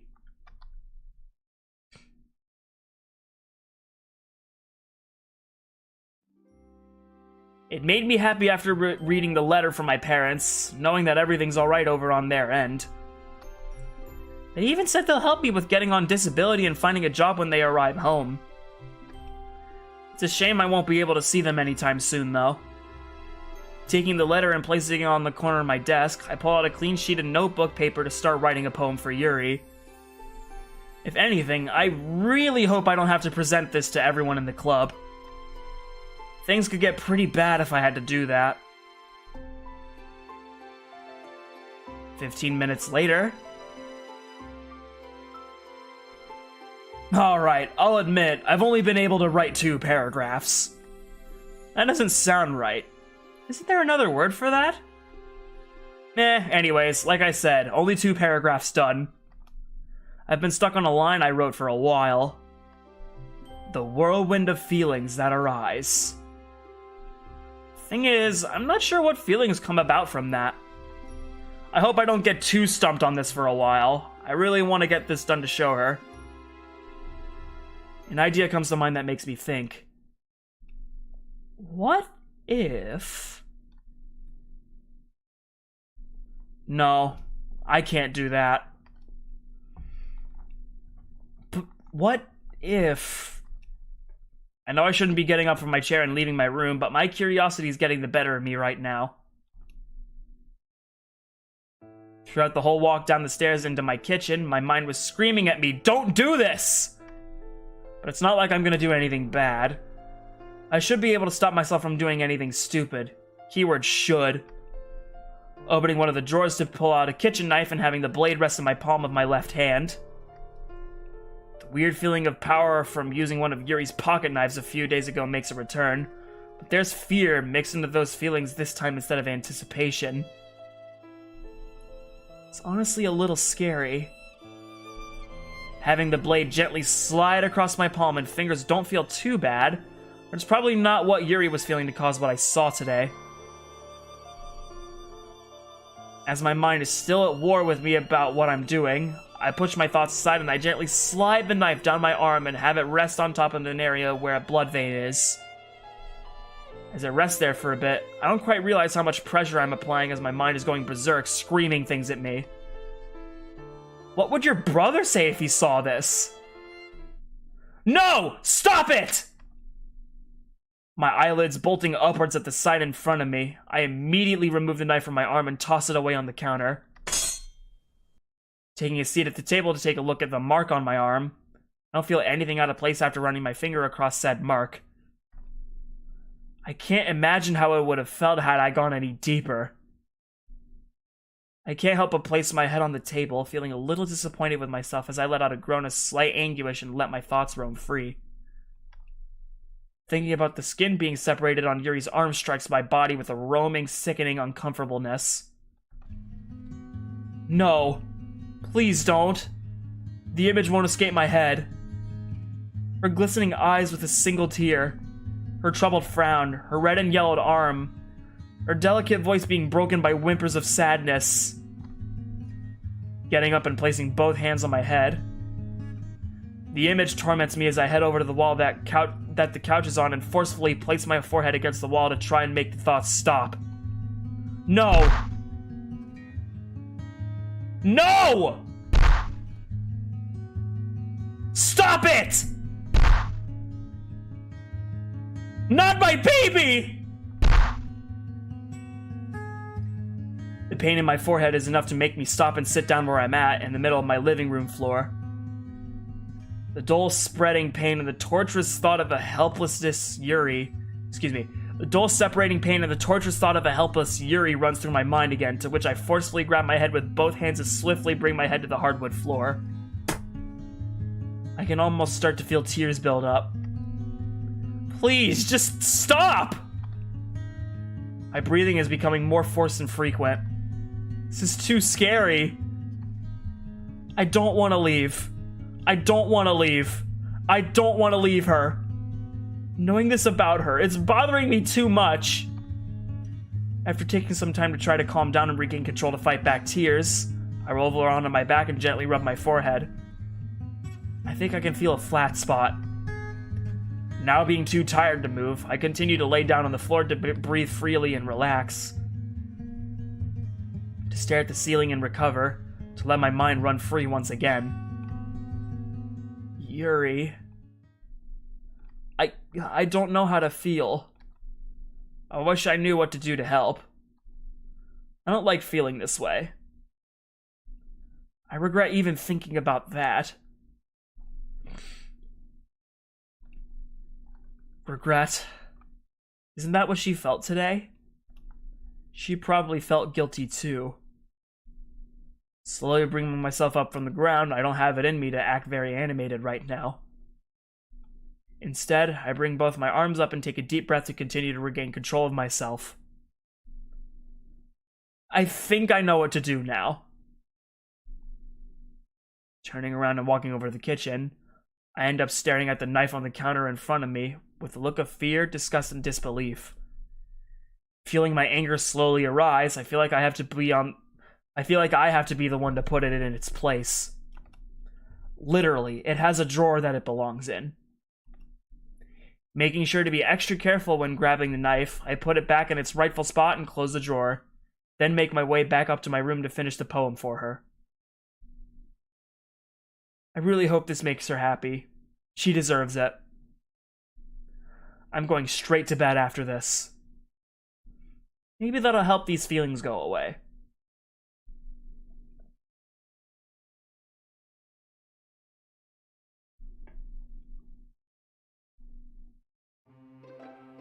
I'm finally back home from walking Diverse to his house. Throughout the whole walk there, my mind raced about the events of today. Earlier today, when he handled the Jason situation all by himself, I didn't think he would be the kind of person to resort to such actions. But he did end up saving me after all. Then there's when he was taking care of my arm. My heart's never pounded that hard in my life, but why though? Was it because of the fact that he didn't read as violently as I thought he would? Oh, excuse me. Was it because of the fact that he didn't react as violently as I thought he would? That he didn't run away because of all this?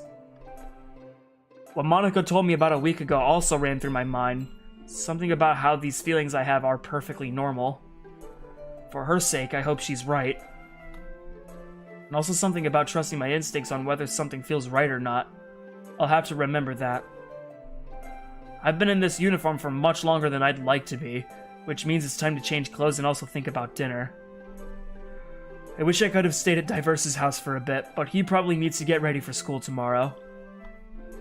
I'm so thankful for everything he's done today, and how everything turned out in general. The contents of my bag scattered across all over my living room floor ends up ripping me from my thoughts and back to reality. May as well clean up a bit.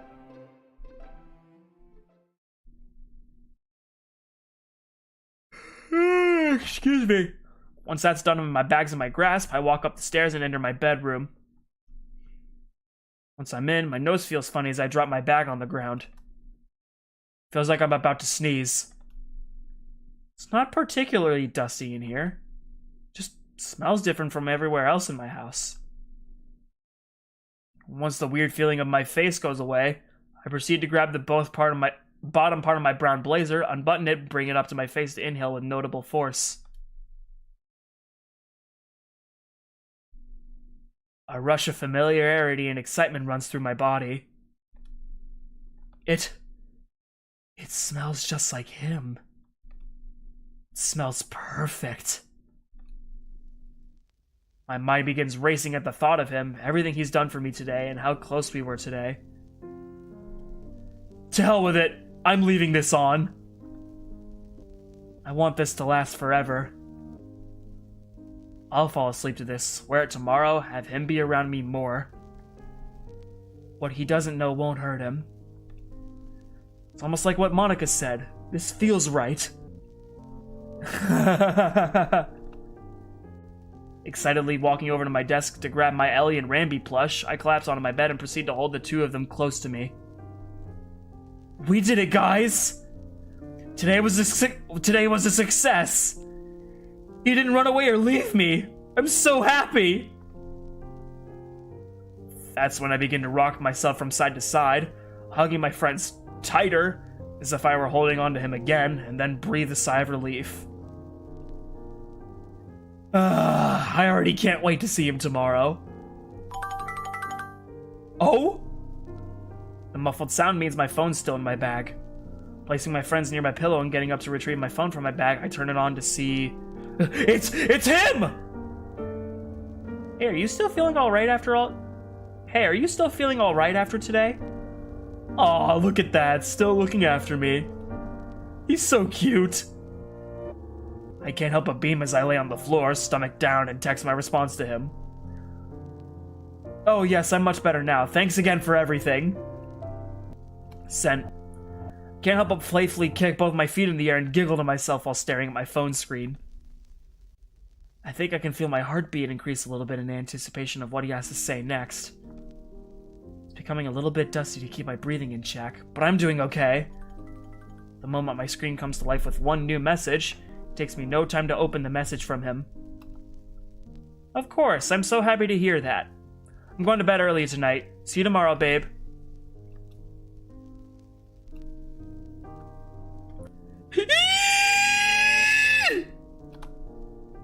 He really called me that. I can't believe it. The adrenaline rush in me is real as I roll onto my back and respond to his text. See you tomorrow, darling. There. Bringing my phone close to my chest and hugging it, the idea of going to bed early as well doesn't seem too bad. That means I get to see him sooner, but at the same time I still have dinner and preparing for tomorrow to do.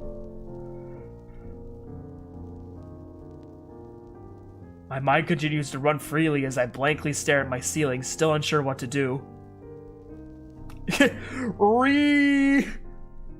Maybe some fresh air will help me think more clearly. Picking myself up from my floor, I walk over to my bedroom window, open it, and take in the fresh air while I stare at the starry night sky, letting my mind wander yet again. The cool breeze of the night makes me shiver a little bit, but it's not too bad. Thoughts of Diverse, today's events, and what he's just sent me are seemingly never-ending.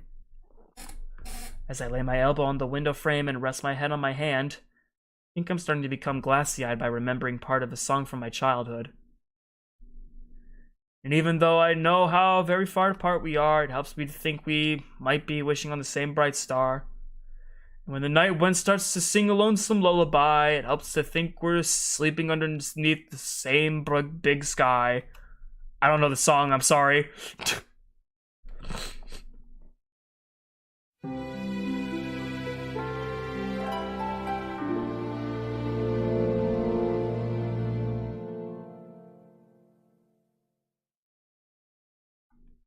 Well said, Yandere. Even though I don't have high-functioning autism. I do have it, but it's not high-functioning. Not gonna lie, this has probably been one of the slowest school days I've seen in a while. Having to point out individual clock ticks every second is not fun. There were some times today where I had to try my dangest to keep myself awake due to how boring today was. That was strange because I got enough sleep last night. Overall, everything was pretty normal today. Me and Yuri walked to school like usual. Wallace didn't say a word to us. Jason was nowhere to be found, probably due to his injuries, which I don't feel guilty about, and the two of us had lunch together in the classroom. She wanted some cuddle time together, to which I happily obliged. That was such a good time. I can't help but put a dumb smile on my face at the thought. Finally! I thought this day would never end. Lifting my head up from my desk with eyes slightly drowsy, I slowly pick up all my stuff as everyone else makes their way out before I do, and then get up to leave. I got my stuff done for today. Thank goodness I don't have to worry about that later. There was a weird anticipating feeling while walking here, mainly about what Monica wants to talk about with us. As I make it to the top of the stairs, I continue on my way to the club, staring blankly at the ground, focusing on nothing in general.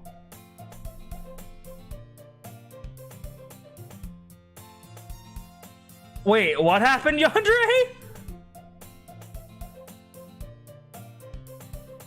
I do feel a little bad that I may have ruined her plans, but what happened with Yuri is more important. Oh no, is she gonna be angry with us? No, it would have to be super important for her to start yelling at us. No, wait, what about my book? Is Yuri gonna give that back to me, or is she still gonna hold on to it? Yeah, she might want to reread it or something. Diverse! My head immediately bolts upwards at the voice I just heard. Huh? Yuri? And she flashes one of the cutest smiles I've ever seen. She walks completely past the clubroom doors, slightly quickens her pace, and brings both her arms outward. Once I figure out exactly what's going on, I smile back at her and catch her as she impacts into me. Her hugs are as warm as they always were, and her grip on me makes me all the happier. I guess it's just a big relief to see her act this way compared to what happened yesterday. I missed you a little bit. Okay, that I was not expecting. It's only been 2.5 hours. Speaking of which, Yuri never really acted this way when I first met her. I'm not complaining. Oh, I know how to get back at her! Once we release each other, I can't help but start blushing and look away from her. Oh yeah? Well, did you do something different today? Because you're more pretty than normal today. As she blushes and looks away, I can't help but do the same. It's a little embarrassing to say stuff like this, not gonna lie.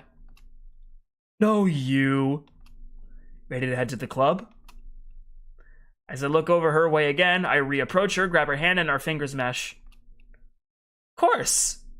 And with that, the two of us happily make our way to the club, even if it's a really short walk. After opening the door for Yuri, we both walk in the club hand in hand. Taking a look around shows everyone here except for Natsuki. Good riddance. Huh. Wonder where she ran off to. Actually, now that I think about it, this is my first time being back in the club after the festival, and the room looks like it's back to normal. Once I notice Monica getting up from her desk and walk towards the two of us, our hands return to each other, and my happiness ever so slowly diminishes at what she'll have to say. Welcome back, you two. I can already tell her tone of voice isn't as cheerful as I'm used to. She focuses her attention towards Yuri. All better now, are we, Yuri? As Yuri looks away nervously, it takes her a while before she responds back. Yes, all better now. Mind if I ask what happened? I kind of want to butt in and answer that for her, but I'm curious now. I was just sick, that's all. And Diverse was chivalrous enough to take care of me in my time of need.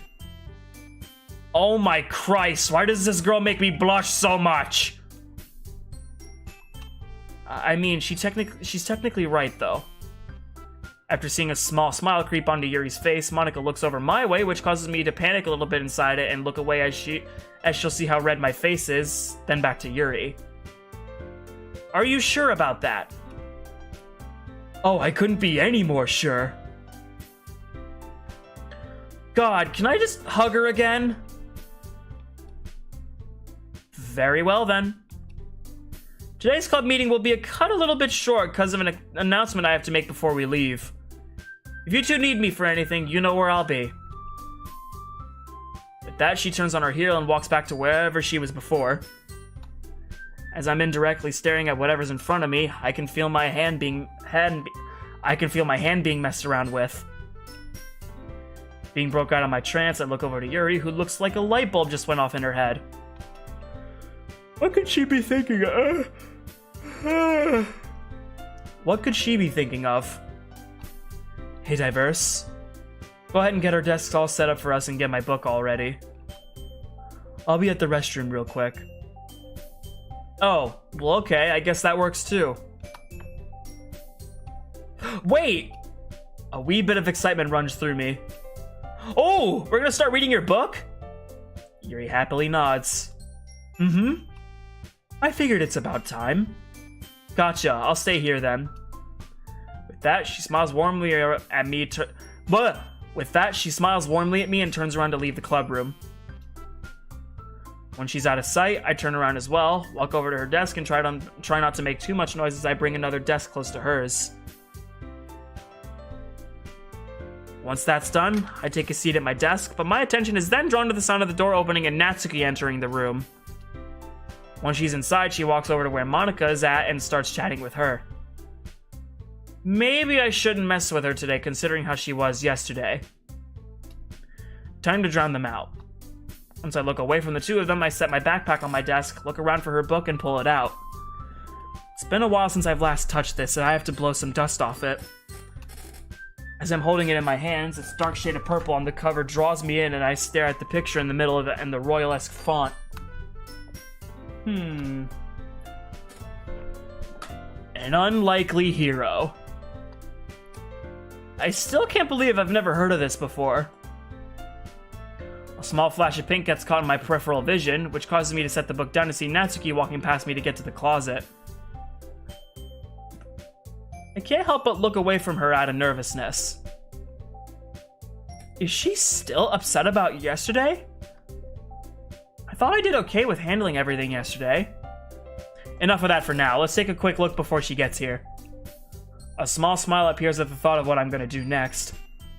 Flipping the book around to its back side, I open the book up backwards until I'm at the very last page and find a suitable spot to start reading near the very end of the story.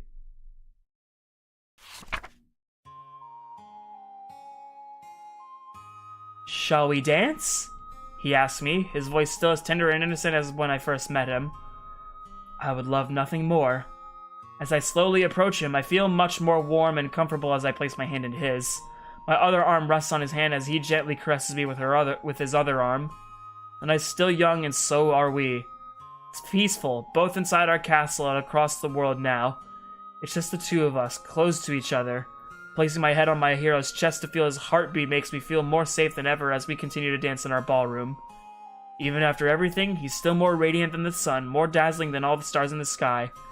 We've been through so much together, but it's all over. Everything's all over. This is the happy ending I wished for. Pulling away from my hero as our eyes lock with each other. I can feel all my doubts and fears being erased as he begins speaking gently. My darling, you have lived all these years in my heart. Now I have you again in my life. With my emotion shaking with feeling tears break through, we both close our eyes as we lean into each other. The unexpected sound of the main entrance door knocking interrupts the two of us. Diverse? Oh, she's back already! What are you doing? Oh boy. This is gonna be fun to explain. Quickly closing the book and setting it on my desk, I nervously tap twice on her seat as to mention her to sit down next to me. Well, it's, She takes a seat next to me, clearly expecting more out of me. Let's get this over with. I do this with nearly every book I read. Take a quick look at how the book ends, and then kind of keep in mind what I start reading from the beginning. It's almost like a puzzle in some ways, trying to figure out how the events lead up or tie into the ending. Kind of like how working backwards in some ways can be helpful. I don't know why I do it, as I usually forget about the ending when I'm like almost halfway done anyways. There's an uncomfortable silence between me and her as I'm guessing the gears in her head are going haywire. After a little bit, her expression eases up. You're so weird, Diverse. All the feelings of guilt and tension seem to dissipate after hearing her say that. I still can't put on a smile, though, as I feel like I should keep on talking. Sorry if I made you upset. I guess it's alright, Diverse. She takes the book away from me and opens the front cover, taking her respective side. How about we start reading now? I take hold of my side of the book. From the beginning this time. She giggles a little bit as she flips the opening pages over. You're still silly, you know. I can't help but start giggling at her. Oh, stop it, you. She giggles once again and then flips over to the first page.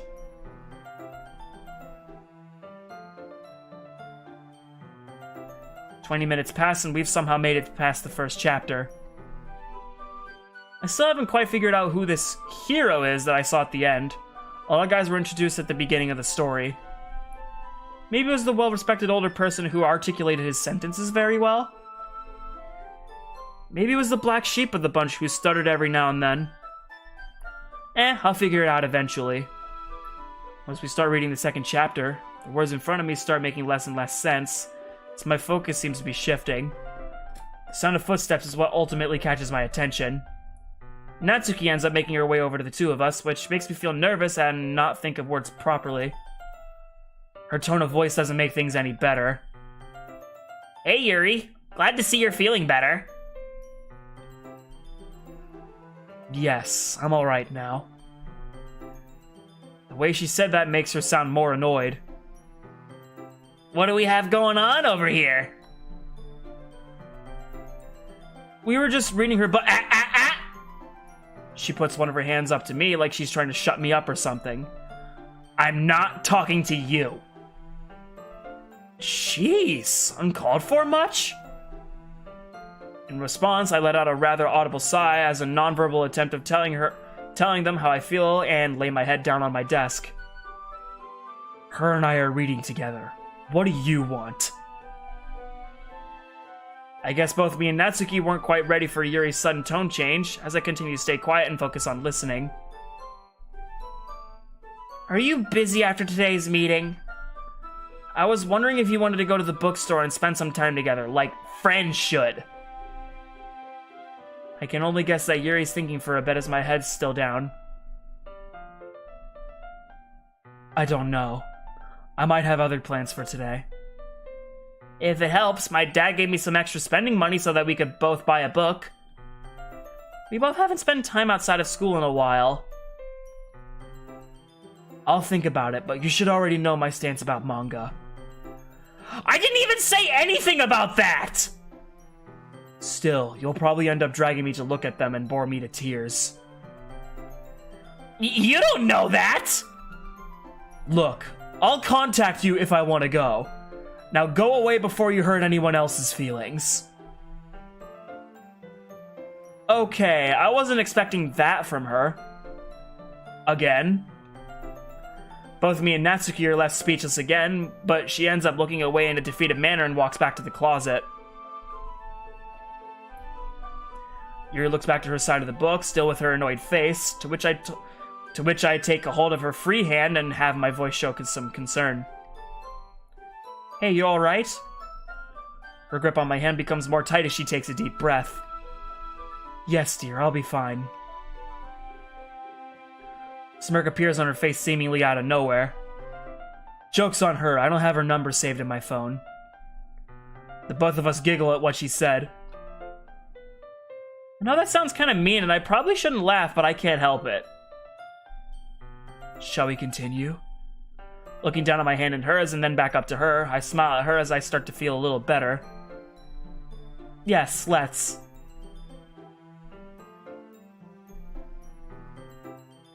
After 15 minutes pass and I'm starting to lose focus on the words in front of me again. Nature's calling. Setting down my end of the book, much to Yuri's dismay, I look over to her, release my hand from hers, and tug on her right sleeve. Yuri? She looks over to me, considerably happier than before.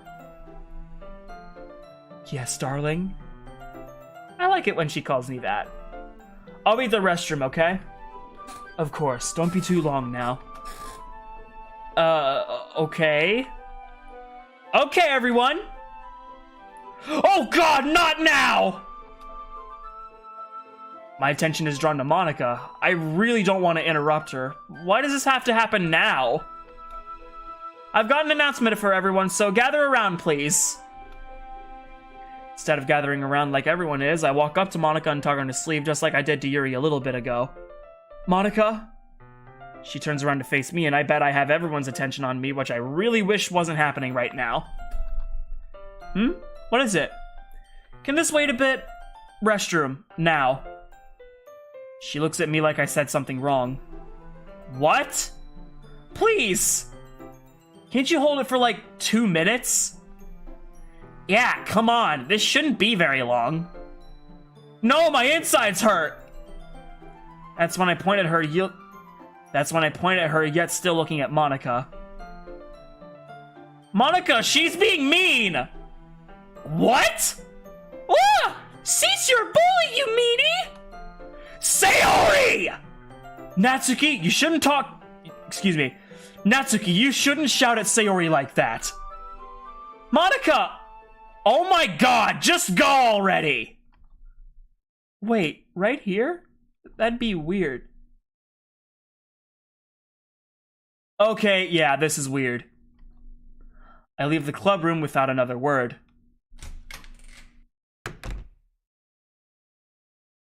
Out into the hallway, I walk as fast as I can to the nearest bathroom, which, luckily for me, isn't too far away from here. Once I step inside and enter, I immediately stop myself and pull back at who I just saw, hoping I didn't draw any attention. It's Wallace, and he's washing his hands right now. What's he doing here? Oh, right, he's the principal's son. Does he always stay after school like this? Okay, I know he hasn't caused any trouble lately, and I could probably get away by using the bathroom, but I'm not taking any chances of dealing with this douchebag. That's when I hear the sound of the water being turned off. Shit, he's leaving! Out, now! Quietly stepping out of the bathroom, I turn around and practically run the opposite way towards the stairs and make my way to a downstairs bathroom. I don't care that it's out of the way. I'd rather do this than put up with him.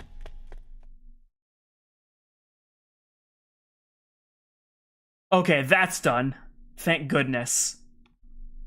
Making my way up the stairs into the club room, I can't help but that Monica isn't too upset with me.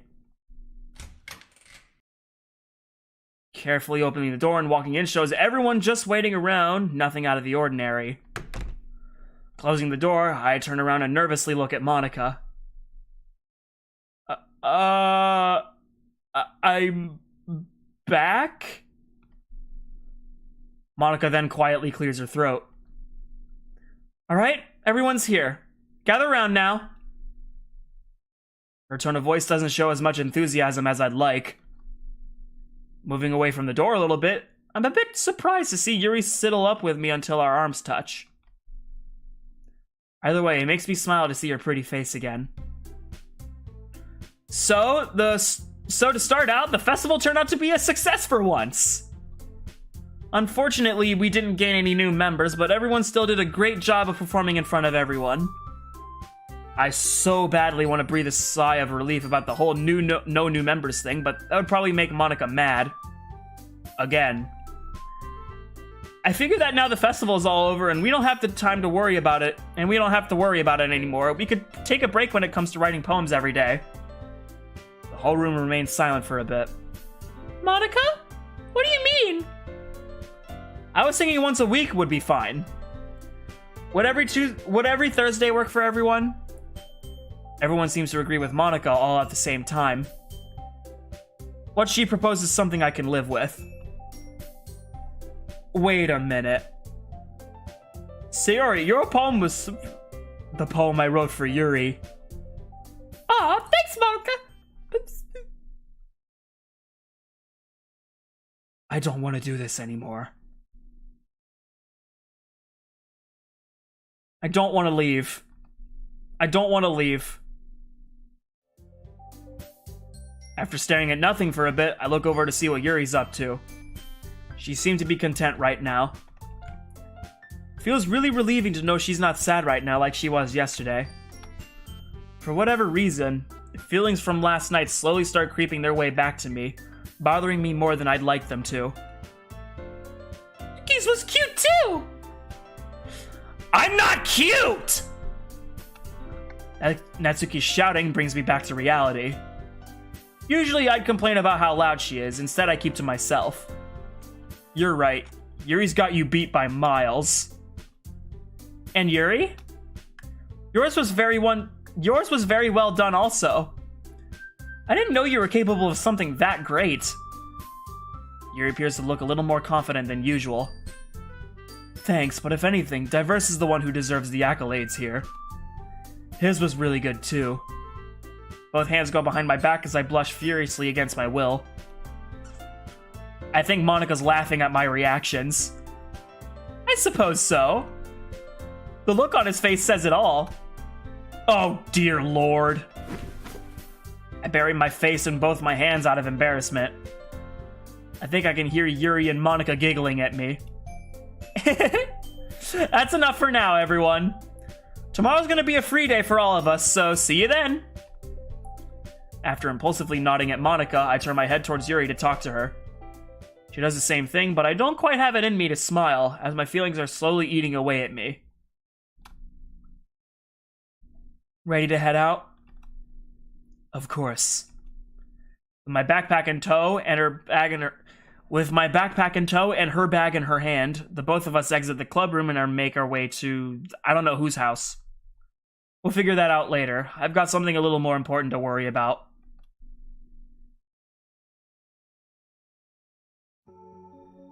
Usually, I think nothing of being out in the school's courtyard, but now it just feels strange. Last time me and Yuri were here, it was happy feelings that accompanied this place because of the festival. Now this place feels void of positivity. As me and Yuri walk hand in hand towards one of our houses, the nervousness in me is building up at an almost alarming rate of what's about to go down. This causes me to slow down a little bit. Yuri? I stop in my tracks entirely, which causes her to break away from me, and a little bit abruptly. She then turns around to face me. Diverse? Looking up from the ground to her with my face filled with concern, a crazy amount of sympathy from her that's been building up is becoming more apparent. Everything from yesterday seems to hit me all at once.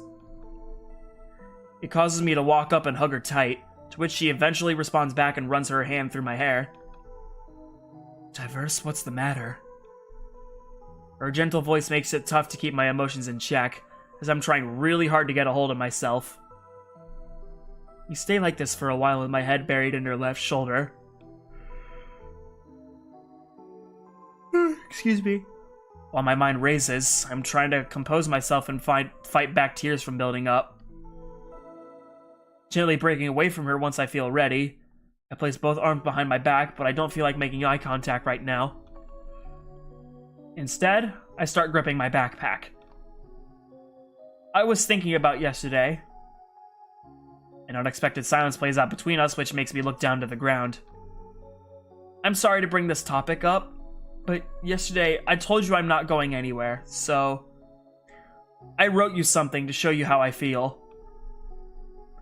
Pulling my backpack around and looking inside, I find the poem I wrote for her and present it to her. I wanted to wait until after the club so that no one else could read it. Her eyes light up a little bit as she takes my poem. She probably wasn't expecting something like this. Our new perspective. Never in this life would I ever fathom to come across a treasure laden in amber.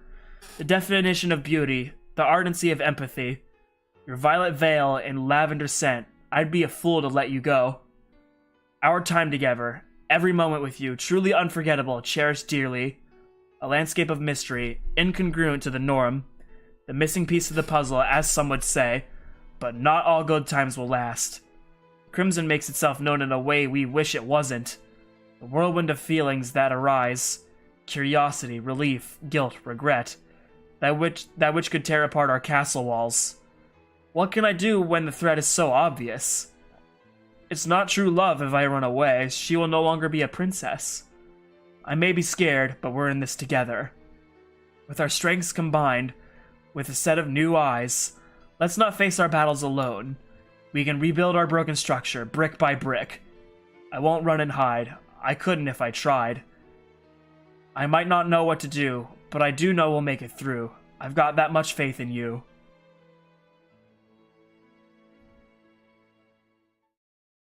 This feeling of anticipation about what she'll have to say is killing me inside. It's kind of hard to keep it at bay. Eventually, she looks away from it and back to me. I guess it's time. Diverse. Do you really mean all of this? While her reaction does bring me at ease a little bit, I still can't feel like my normal happy self. I do. She just stands there, looking at me for a bit and then looks back at the poem. I love it. It amazes me that you write something like this for me. But the one for the festival was for you in some way. Oh well. I'll treasure this dearly. I want it to be a part of my everyday life. She then holds it close to her chest. Well, why don't you stick it on your fridge at home then? Everybody passes by their fridge at least one time a day, right?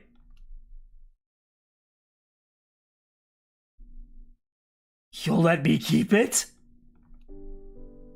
Okay, that made me smile a bit. You're so silly. Oh god, he doesn't know! He doesn't know! Of course you can keep it! As she smiles back at me, another unexpected silence ensues. Tell you what, Diverse. Come over to my place tonight. We're finally gonna have dinner together, just the two of us. A light bulb clicks in on my head, and then excitement flows through, followed by a dumb smile. I'd love to! It's gonna be so much fun. The both of us, alone together in my house, nobody to bother us. That sounded a little weird. I mean, she's not wrong. Nobody to bother us, though. Yeah, that means you won't get to see Natsuki, right? Now it looks like a light bulb clicked in on her head. Ah, that's right! We'd better get you back to your place so you can get stuff ready for everything. With her smile never leaving, she walks up to me as our fingers mesh. Lead the way, then. With that, we both start walking in the direction of her house as I lay my head on her shoulder. For once, it feels kind of nice to be the shorter one.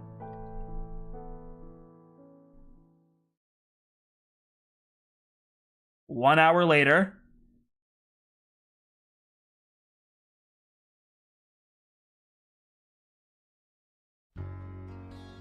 And just like that, I'm almost at Yuri's house. Makes me really happy that we live relatively close to each other. The walk to her house and back to my house was nothing out of the ordinary. All I really did when I got home was throw a t-shirt and jacket on and leave. Unfortunately, I don't have any chocolate to bring over to her, but that's okay. Maybe next time. Fidgeting my hands in excitement, my mind starts to become adventurous, thinking of all that's gonna happen when we're at her place. It almost makes me want to start running to get to her place sooner. But people might be watching me while I'm outside and may start silently judging. I don't know why I worry about stuff like that. Happily approaching her front door while keeping my excitement in check, I knock on her door 3 times. Not long after, an almost muffled voice emerges from her house. Come in! With my smile still intact, I open her front door and step in. Once I'm inside her house, my nose immediately picks up on how different her house smells, and the distinct sounds of sizzling are overpowering. As soon as I close the door, Yuri, in a really nice blue shirt, looks over to me from her kitchen. Over here, Diverse! Walking over to the kitchen shows her working away in front of her stove. On her counter, there are various bottles of sauces, some cooking with wine next to her stove, and a master lock still in its package for whatever reason. A kitchen knife and cutting board can be seen lying around in her sink. Her fridge shows the poem I wrote being held on by... Her fridge shows the poem I wrote being held on by a magnet, which brings me joy. Looks like she's got beef and broccoli cooking. Smells way too good. I can't help but side hug her and watch her do the same thing. What? I can't help but side hug her and watch her do her thing. Thanks for inviting me over. She then looks over to me. Feels nice to be this close to her. Oh, of course. How does helping me out sound? Of course I'd love to help my girlfriend. Sure, what can I do? As she finishes messing around with what she's doing, she turns away, opens a drawer in her upper cupboard, pulls out a bag of rice, and sets it on the counter next to me. Next, she pulls out a rice cooker from the same cupboard and places it next to the bag of rice. You know how to use a rice cooker, right? I mean, I gotta use my Yuri voice. You know how to use a rice cooker, right? Yeah, my mom taught me how to years ago. Fantastic. 2 cups will be just fine then. After inspecting everything and mentally going over the task at hand, I look up to her with a sense of determination. Yeah, I can do that. Yeah, I can do that. Her always cute smile shows up as she proceeds to go back to whatever she was doing and starts humming as well. Settling up next to her, I start opening some drawers close to her and find the measuring cup I'll need. Once it's in my grasp, I open up the bag of rice, manage to pour out 1 cup successfully and place it while it's supposed to go. Or where it's supposed to go. Lifting the bag up for a second one, I accidentally bring it up a little too far and the rice starts to spill onto the floor. Panic strikes me as I realize what's happening. I bring my hand down. Inspecting the mess on the floor, my emotions plummet as I realize I made her floor a mess. Again. Placing my face in both my hands, I begin shaking my head, let out an anguished sigh, and place my head on her counter. I can't believe I let this happen again. What's she gonna say about... The sound of rustling around close to... What? The sound of rustling around close to me... The sound of The sound of... Oh my fucking Jesus! Oh wait, no, sorry, no fucking Jesus. Sorry, no fucking Jesus. That's mean. Okay. The sound of rustling around close to me somehow snaps me out of my trance. Looking up and about shows...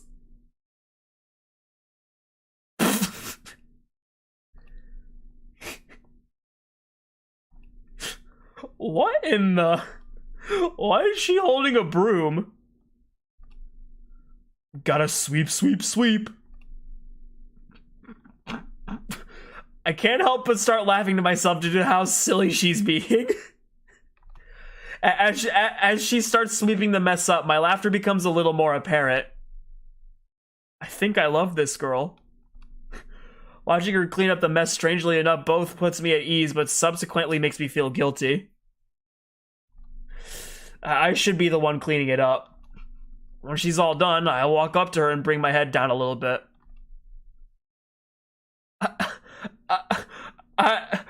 I'm sorry about that. I didn't mean it.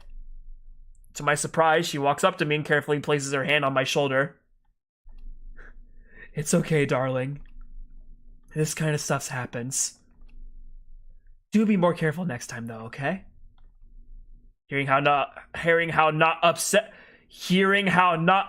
she is truly does bring me at ease as a smile starts to make way. All right, dear. As I'm starting to blush, she giggles at my remarks. You're so silly, Diverse. Says the one with the mustache. I've been waiting for the perfect time to bring that out. There she goes, making me laugh to myself again. Wait, how long is she... Never mind. I'm just glad she invited me over. Diverse, everything looking alright so far? She says that as I go to feel if the rice is done yet.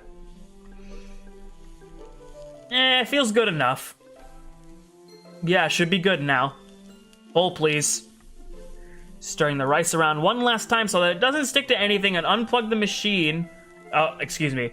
Stirring the rice around one last time so that it doesn't stick to anything and unplugging the machine, the sounds of the sizzling has pretty much died down. Yuri hands me a vintage-looking white Pyrex bowl with green flowers painted on it. Huh. Neat. Everything's just about ready. Once you're all done, I'll meet you at the table. With the bowl in my hands, I figure out where me and her will sit. Finding a suitable spot on her table, I place it away from her bag that just so happens to be there and take a seat. The thought of looking around in her bag becomes interrupted by her voice. Hey babe, you want water or tea? I can't help but genuinely smile at her choice of words. Knowing me though, I'm probably going to be really thirsty during this. Ice water, please. Sure thing. Not long after, she approaches the table with both glasses and set them down. I'll be right back. I can't help but watch as she walks back to the kitchen, pulls out a big plate and puts the main dish on it. While she's walking back to me, I can't help but wonder why she didn't bring a plate for me and her. That's when she sets the big plate directly in front of me and takes her spot on the other end of the table. Everything smells even better once I'm up close. Steam can be seen rising towards their ceiling. And as impressed as I am with it, as impressed as I am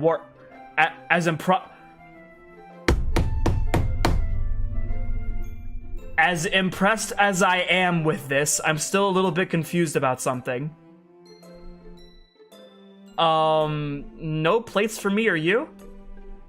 She reaches into her bag, pulls out both chopstick sets, and hands me one of them.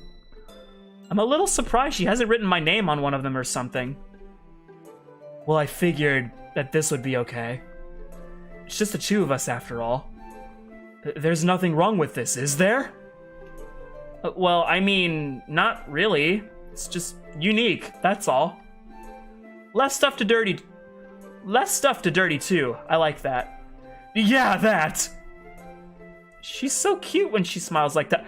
You think that's cute? What in the actual... Okay. As I smile at her silliness, I take my chopsticks, grab some beef that's in front of me, and eat away. Whoa. The initial flavor of this makes the hinge of my jaw tingle. This tastes like the opposite of dirt and failure. Not that I would know what dirt tastes like. Good job on this. Oh, well, thanks. I thought you would appreciate this. And that I do. As her smile grows, I can't help but enjoy this moment between us. There's a comfortable silence as I continue to stuff my face. The broccoli isn't mushy at all, which is awesome, and the rice feels just as good as it should. One would think that trying to eat rice with chopsticks would be tough, but mostly people usually think of trying to pick up one grain by itself. Stickiness of white rice comes in really handy and makes picking up big chunks of it up quite easy. My train of thought is interrupted by Yuri clearing her throat. She's not choking on anything. Hey, Diverse. I know this seems out of nowhere, but what is one of your earliest memories? Yeah, that was most definitely out of nowhere. My earliest memory, huh?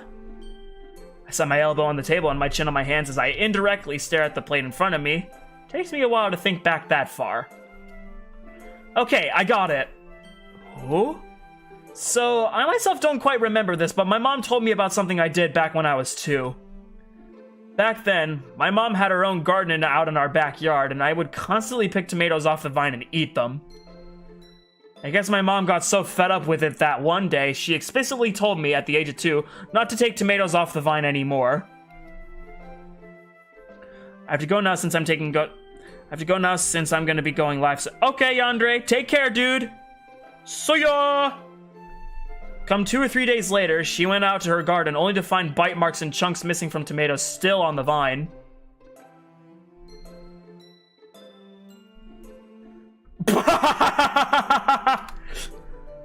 I can't help but giggle to myself at her response as her chopsticks are now spread across the table.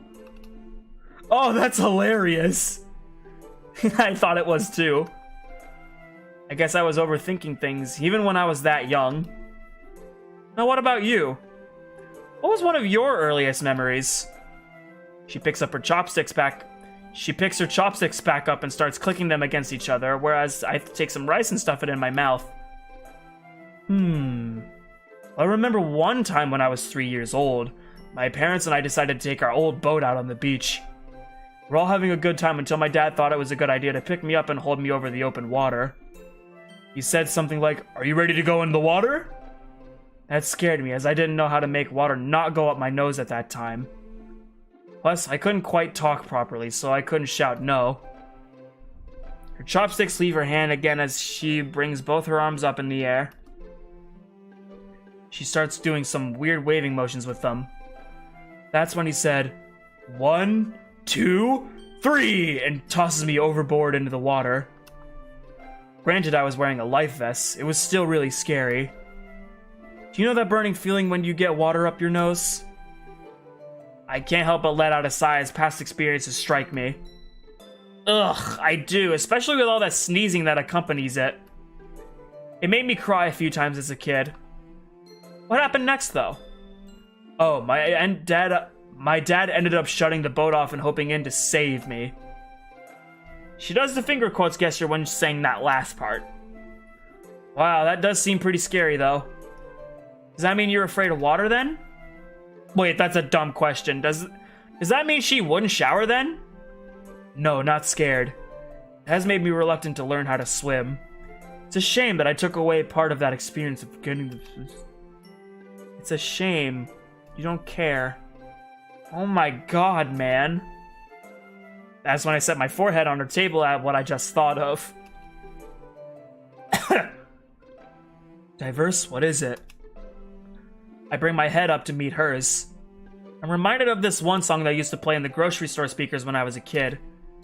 I don't know why I overthink and analyze stuff so much, but like I said earlier, I did it even when I was young. I don't know the name of the song, but it was this one girl where she's like, you don't care, you don't see, you don't feel, you don't know. It's like, shut up! You can't read my mind! You don't know what I don't, that I don't feel, or that I don't care, or that I don't see. You can't read my mind.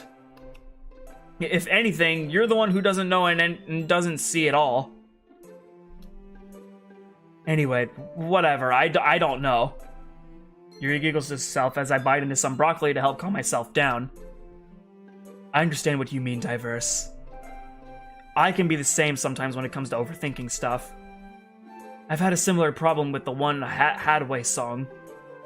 The one that goes, "What is love? Baby, don't hurt me." It's like, has anyone ever stopped to think about the fact that that song makes no sense? It's like, first he's asking what is love, and that's fine. That's an introspective kind of question. But then it's like, baby, don't hurt me. What is that? I mean, sorry.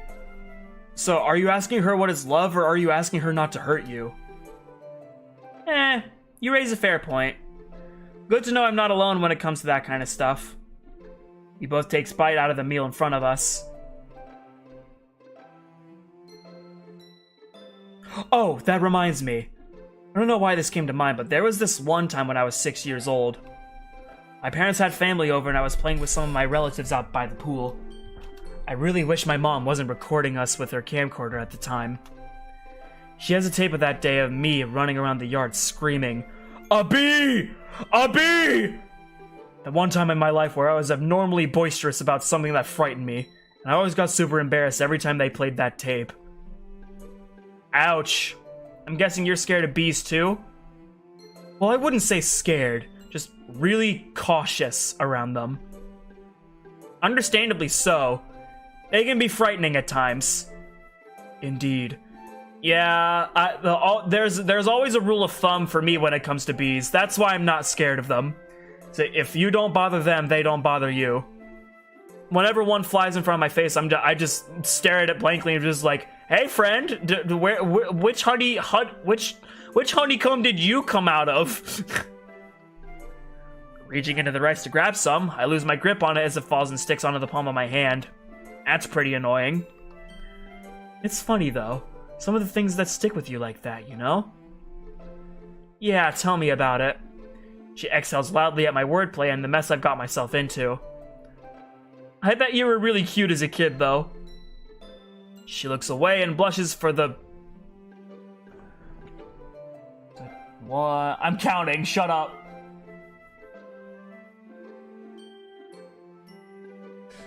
$777,777,777,777,777,777,777th time. Everybody tells me that, but I beg to differ. She looks back to me and smiles somewhat confidently. If anything, you've made yourself sound like that cute. What? If anything, you've made yourself sound like the cute one at such an age. My face turns red in response, to which I hide it in my hands for a bit. A few seconds pass and I'm able to look back at her, who's giggling again. Oh, stop it, you! Next, I pick up the last piece of broccoli in front of us and look at it for a bit. Did you know I used to not like broccoli when I was young? Oh? Yeah, I really like it now, and I'm really happy that you made it today. Back when I was young, I just didn't like the taste of it. I tried telling my parents that I was full of poisonous vitamins. She sets her hands on the table again. Even back then, you were silly. Oh yeah? Well, I take my free hand and place it so our fingers are safe and snug together. You never stop being adorable, you know? Both of our cheeks turn bright red. This feels perfect, as if the butterflies in me are running laps around my heart. This doesn't last for long, as my eyes shift to what's left of the food in front of us. Does this mean we're done? Her smile seems to slowly fade away as she realizes what I'm looking at. Unfortunately so. I'll take care of everything. As my hand separates from hers, she gets up from her chair and takes away the plate at the bowl we used. I haven't got up from my chair yet, as I'm feeling more lazy than usual. Honestly, nap time sounds good right about now. Looking to the kitchen shows Yuri starting to mess around with her sink. I hope she doesn't mind me bothering her right now. I raise my voice a little bit so she can hear me from over here. Hey Yuri, can I take a nap on your couch? Of course. Cool.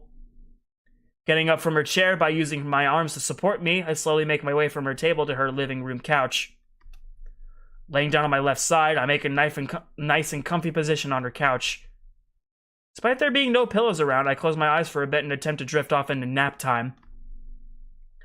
My eyes weren't even closed for 10 seconds and I'm awoken by the feeling of my shoulder being tapped on. What? Yuri's standing in front of me, arms behind her back. What's going on? Get up for a bit, please. I'm too tired to question this. Doing as she says by lifting my head and upper back up, she takes a seat on the couch and Doing as she says by lifting my head and up... Doing as she says by lifting my head and upper back up, she takes a seat on the couch and pats on her upper legs. Placing my head where she patted, I immediately feel her warmth, which makes me more happy. She feels like the pillow that I could use right about now. As she brings a hand down to gently run through my hair, I don't quite know how to describe it other than magical. I guess that's how it feels. Looking up to try to meet her eyes, her breasts are kinda in the way, but I don't mind. They're not unwelcome. They make her that much more beautiful. Looking away from them to meet her eyes, she looks more than content right now. She looks more than content right now. Done already? That can wait until later. I just want to spend more time with you. This girl, I swear. I try my best to reach for her free hand, which is a success. That's when I close my eyes and bask in this moment between us. I just like Luki. What was that? I just like being this close to you. I don't care how dumb my smile looks right now. I do too. As I let out a light yawn, I can only assume that her smile is as dumb as mine was. What's got you feeling so sleepy? This is the third time now, I think. This usually happens after I eat. Doesn't that happen to you too, or is it just me? It might be just you, dear. This rarely happens to me. It feels like my stomach is taking up all my energy right now. I figured as much. I think I got it from my mom or something. She always got really tired and napped all the time. Something about being... what's the word? I hate thinking of words when I'm this tired. Hypogenocide? Yuri laughs to herself. Do you mean hypoglycemic? I squeeze her hand harder in response to hearing the right word. Yeah, that. Just from hearing that word again, it makes me remember all the times my mom used it when I was a kid. Memories from my childhood surprisingly start flooding in as I stare at her ceiling. Yuri, can I ask you something? Of course. I don't know why I just thought of this, but do you ever have those moments as a kid where you hear a certain word or phrase and you had no idea what it meant? And you couldn't find it in you to ask what it meant due to the fear of what people's reactions will be? So you end up repeating said word or phrase while still not knowing what it means in hopes of someone knowing what you're talking about? So that you avoid the stress and worry about the response to a potentially stupid question?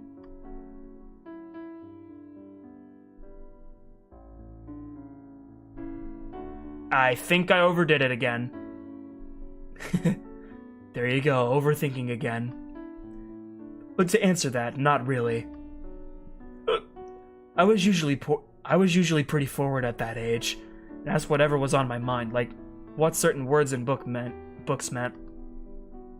I did do that while growing up, on the other hand, when I was a little more self-aware about what people thought about me. I gotcha. Whenever that happened, nobody ever reacted the way I wanted them to. They either gave me a weird look or ignored me. Part of me had to think about why they acted that way and how I could avoid that. My hands break away from hers as I let out a yawn and stretch my arms out outwards. Life is just really strange like that sometimes. Everything seems to hit me right now. That's when I roll over on my right side and lightly press my face against her tummy. Nap time, babe. Once I close my eyes, I feel some shifting around and my head falls right on her couch. Becoming confused, I toss over to my left side to see what's going on. With somewhat blurry vision, Yuri makes her way on the couch to lay next to me. Instinctively, we wrap our arms around each other, whereas my head rests above her chest now. Nap time it is, then. 7:30 p.m. You have reached the voicemail box of... Gah! Angrily pressing the end call button, I place my phone back in my purse and begin walking to the bookstore. The nerve of her! And that's the third time, too! She's probably with her stupid boy toy right now. Frickin' a guy she doesn't even know brings in a dumb kid's book and, oh sure, she'll read that, but not even want to read any manga I bring in. Not even the ones I think are scary. A relationship good enough to argue with each other, my ass! Cars that pass by send a gust of wind my way, which makes me wish I'd brought a jacket. Oh, that my dad gives me money to go clothes shopping next week. I know what I'm buying. Once I made it to the bookstore, I stop and breathe a bit to calm down before going in. Alright, let's get this over with. Jeez, the things I do for my friends. As I step in the bookstore and take another deep breath, the smell of brand new books fill my nose, which makes me feel more at ease. My eyes intuitively lock onto the manga section as I start walking over there, but I stop in my tracks and remember I should find something for Yuri. Let's get that done first. I'll see if the newest release of Parfait Girls is out after this. Scanning the aisles on the opposite side of the store, I stop at the fiction section in attempts to find something Yuri would like. That's when I place a finger along the shelved books and slide it across the spines of them. The first one I see is different from the others, and it's plain white. Grabbing it and pulling it out, it's got a picture of a clock on it. Relapse? I think Sayori told me about this one.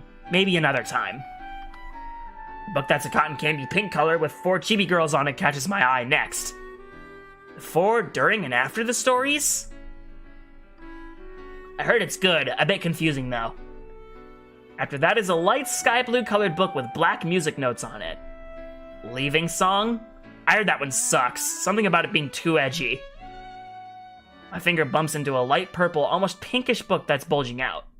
This color reminds me of heliotrope flowers that my mom loves so much. Fallen Angel?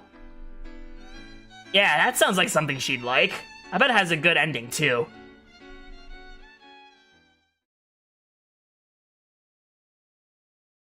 Was that supposed to be a hint at Fallen Angel? The mod that I'm literally playing in chapter 2? No shit, I'm gonna have to look back at my notes and see where it is in the thing.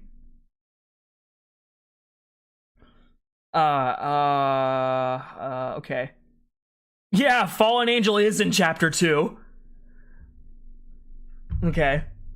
That'll Oh yeah, the small spoiler alert for the next chapter. It's just, I won't tell you the other 3 mods though.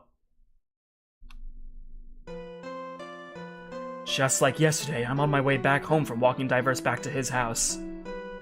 After the 2 of us woke up from nap time, he got up, stretched a bit, got some water, and the 2 of us resumed reading my book for a little while.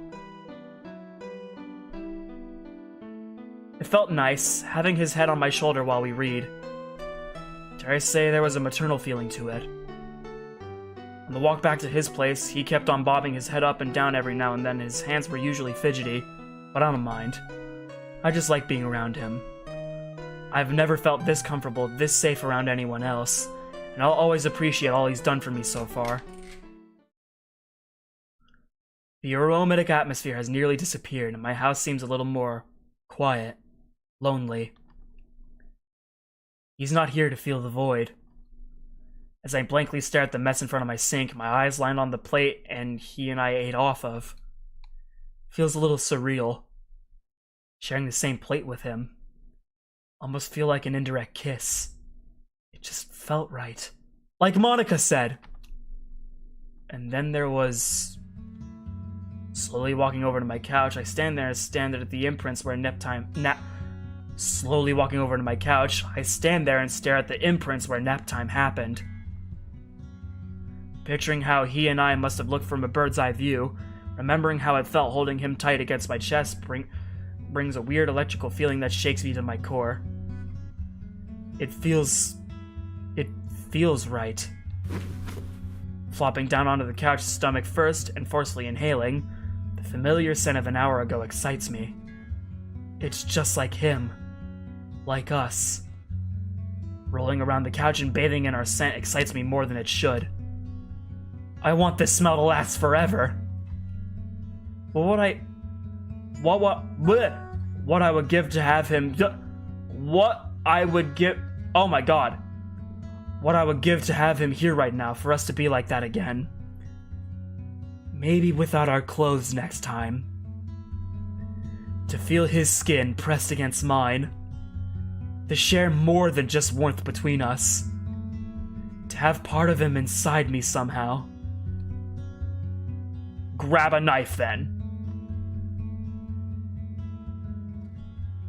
Do it. He's used one. Have your blow flood down your arm. Maybe his scent with yours.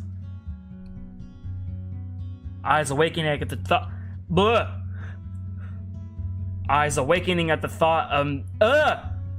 Eyes awake. Let's go. Okay, I'm gonna look at this for a second. Eyes awakening at the thought, and without another word, I quickly get off the couch and rush up the stairs into my bedroom. Once I've quickly shut the door to my room, my knife collection on the wall is in sight. Jokes aside, I really think Yuri is slowly becoming more and more upset. Nope, yeah, that's definitely showing.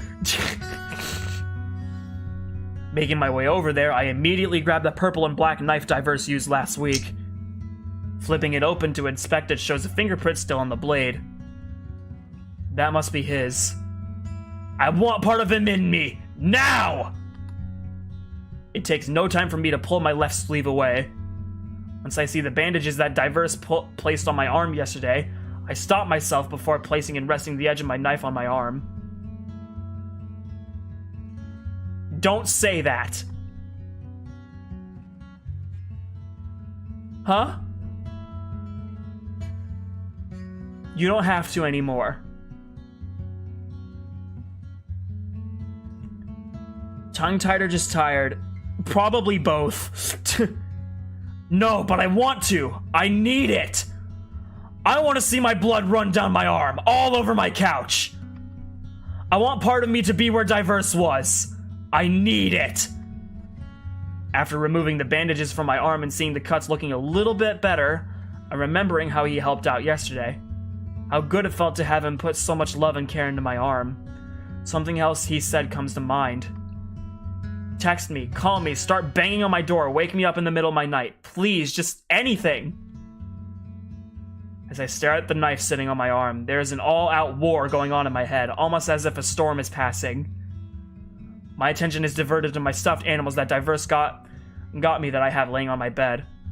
They've been watching me the whole time. I can feel their inanimate eyes staring into my soul. No, Lady Yuri, please don't do it. What would your hero think if he found out? No, he'd probably be disappointed in me. I don't want him to cry over me again. This isn't right. Please, just anything!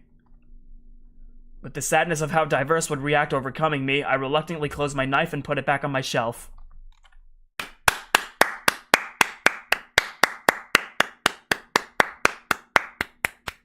We're proud of you, Yuri! Let's go!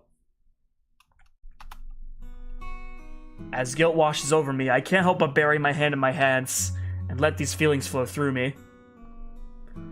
Once I'm able to lift my head up, my focus is on the knife display in front of me. The gold-tinted knife with the foxwood handle grabs my attention. Grabbing it and flipping it open, I stare mindlessly at it, ignoring the reflection of myself on the blade. This one has never been used for that. I shouldn't ruin this one. Carefully retracting the knife and placing it back on the display, I let out a big sigh. I don't think I want to be here right now. I'd rather spend time with Diverse. He'll know what to do. Leaving my room and walking down the stairs, I grab my bag that's by my front door. Exiting and locking up my house, I swiftly start walking to Diverse's house.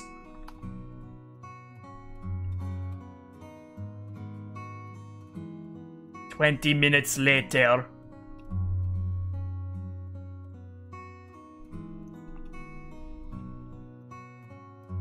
That was probably one of the most unsatisfying walks I've ever had in my life, but it's over now. During my walk, I kept on second-guessing myself on whether I really should go to the Diverse's house. A part of me felt like I was going to be a burden on him with my problems, and that I should just grit my teeth and endure them on my own. In what way are you clapping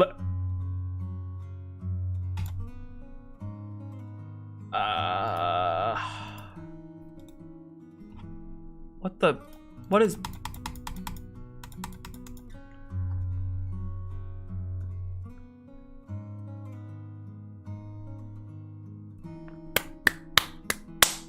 There we go. Problem taken care of.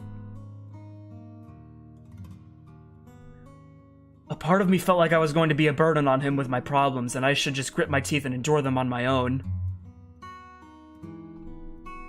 But another part of me remembered how safe I felt around him and how much I could use that feeling right now, especially after what I was feeling. There were a few times where I stopped in my tracks and considered walking back home, but I'm finally here. Approaching his front door and setting my bag down, I bring my fist close to his door, but hesitate before knocking. Who knows what he's doing right now? Maybe this isn't a good idea. What if he's asleep right now? What if he gets angry at me for waking him up? No, I don't think he'd be asleep this early, but he said he wanted me to do this. Why can't I bring myself to do this? Doesn't it feel nice to have someone care about you so much? After another moment of silence, I hastily bang on his door 3 times. Diverse's point of view. There. Homework all done. Thank goodness. Stuffing my homework into my orange folder and then into my backpack, I lounge back in my chair, arms behind my head. This feels so relaxing that I yawn in response. Today's turned out pretty well, given everything that happened. I had such a good time at Yuri's place. I'd love to do that again. Or maybe we could do this at my place sometime. Yeah, that sounds like a great idea. Ah! The force of the door being banged on takes a while to go through my body and my feelings as I nearly fall out of my chair. Sorry, gotta go. See you next live. Alright, see you later. Jeez, who could that be? I didn't do anything wrong lately. Yesterday with Jason doesn't count. After regarding my balance, I get up from my chair and walk out of my room. Down the stairs, past the kitchen, and to the entryway, I slowly open the door. Much to my surprise, Yuri's at my door. Okay, it's no one bad. Why does she look sad? Diverse, please let me in. Uh-oh, this sounds rather serious. Doing as she says, I step away from the door and extend an arm out as to let her in.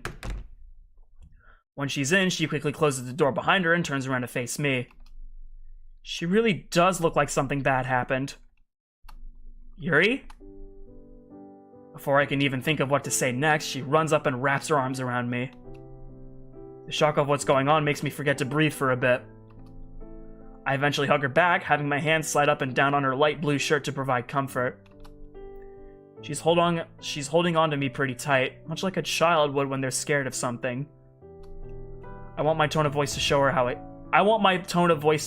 I feel. Babe, what's wrong? When she breaks away from me, there's silence between us. She probably needs to catch her breath or something. I don't feel safe at home. But why, though? Another weird silence plays out as I'm expecting more from her. Instead, she takes a hold of her upper left arm and closes her eyes like she's in pain.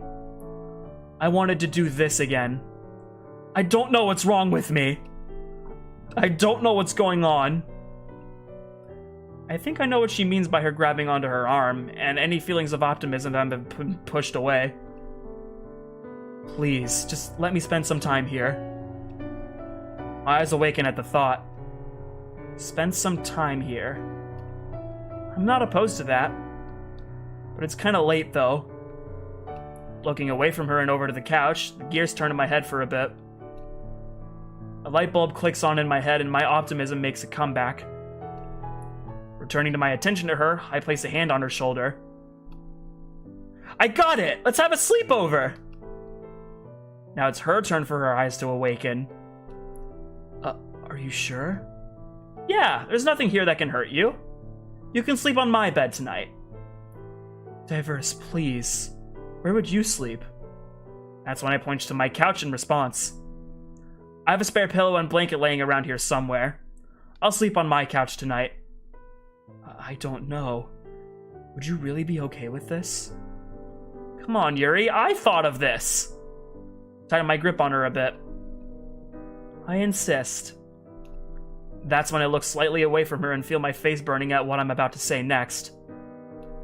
Besides, isn't that a thing that boyfriends and girlfriends do anyways? I only wanted to spend some time here, but I suppose this works just as well. And it's settled. Come on, I'll show you around. We'll get in my room all set up so it's nice and comfy for you. Huh. Now that I think about it, this is the first time she stepped foot in my house. Moving my hand that's on her shoulder to gently take hers, I slowly guide her to my stairs and we both make our way up to my bedroom. You can use my shower here if you'd like. Do you take yours before bed or after you wake up? Before I go to sleep. Okay, that works out pretty well. I take mine after I wake up. Once we made it to the top and we walk into my bedroom, she sets her back onto the floor and starts looking around. You can mess around with my alarm if you have to. I'm gonna get everything out of here that I'll need for tomorrow. Okay, Diverse. Her tone of voice and how she looks doesn't really convince me that she's okay. That's when I meet her eyes and squeeze her hand a bit harder. Hey, you're safe now. I just... Everything's gonna be alright, dear. I promise. A small smile starts to creep up on her face. Thanks, Diverse. I really hope so. I nod out of confirmation. The bathroom's just one room away from here, by the way. Towels should already be in there. Okay, thanks. With that, I give her one last smile as she slowly turns away and makes her way out of my room.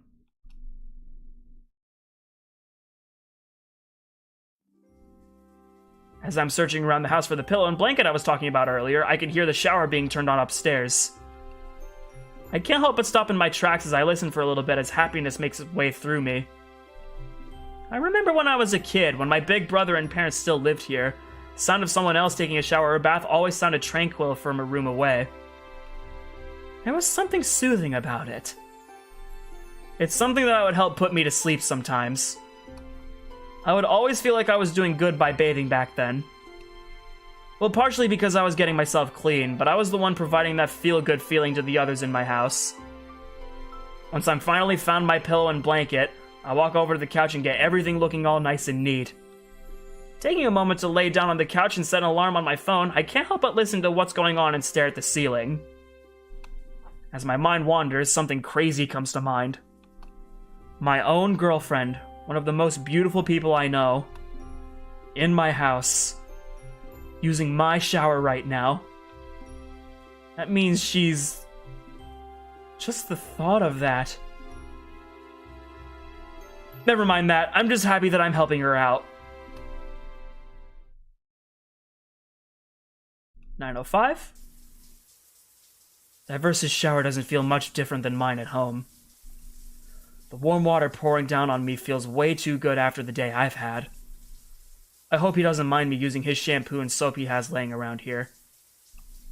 Making sure to get every inch of my body clean with his bar of soap feels way better than it should. The cuts and scars on my arm don't sting at all with this soap. Everything about this feels right. I don't know what came over me today, why I've been feeling this way when he's not around. Why do I feel like I'm being brought back down to earth whenever I'm around him? Is this what love is really like? I really should get a grip on myself. I'm the older one here. I should be setting a good example. Am I the older one here? How have I never asked him what his birthday is? I'll save that for another time. Turning the shower handles clockwise to make the water stop, I wring my hair out with both hands to get the excess water out. Once I'm out of the shower, I towel dry and manage my hair until it's the way I like it. Once my hair and body are mostly dried, I'm back in my blue jeans and white t-shirt. Opening the bathroom door, I take a peek into the hallway to see if anyone's coming and listen for any footsteps.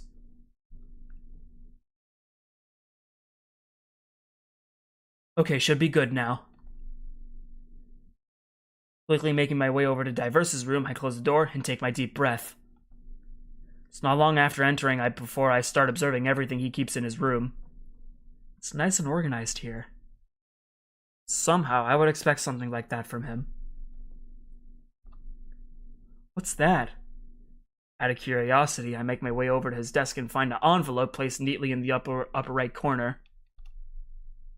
I hope he won't mind. Pulling out the piece of paper and unfolding it, I begin to read. Dear Diverse. Well, that was sweet. I wish my parents would write me stuff like that.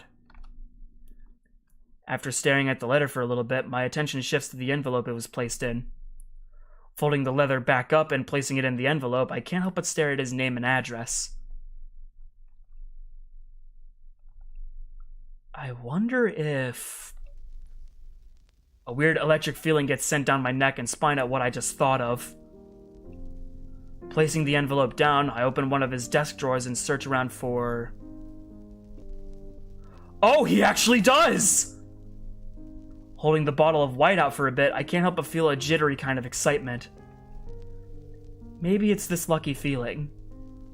Opening the bottle of white out, I carefully brush across his name in the middle enough times until it's completely whited out.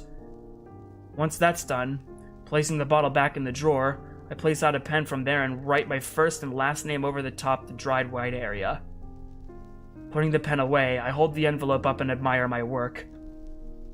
There, it's our house now. Ah! In a panicked fashion, I place the envelope in my bag.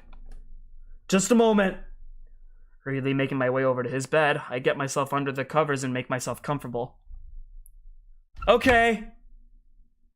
After a moment, the door opens and Diverse slowly makes his way in his room, looking a little concerned. Hey, how are you feeling now? I can't help but smile at him, but I hope he doesn't suspect anything. I'm much better now. Good, that makes me happy. He then slowly makes his way over to me, brings himself down to my level and manages to put a hand on my shoulder.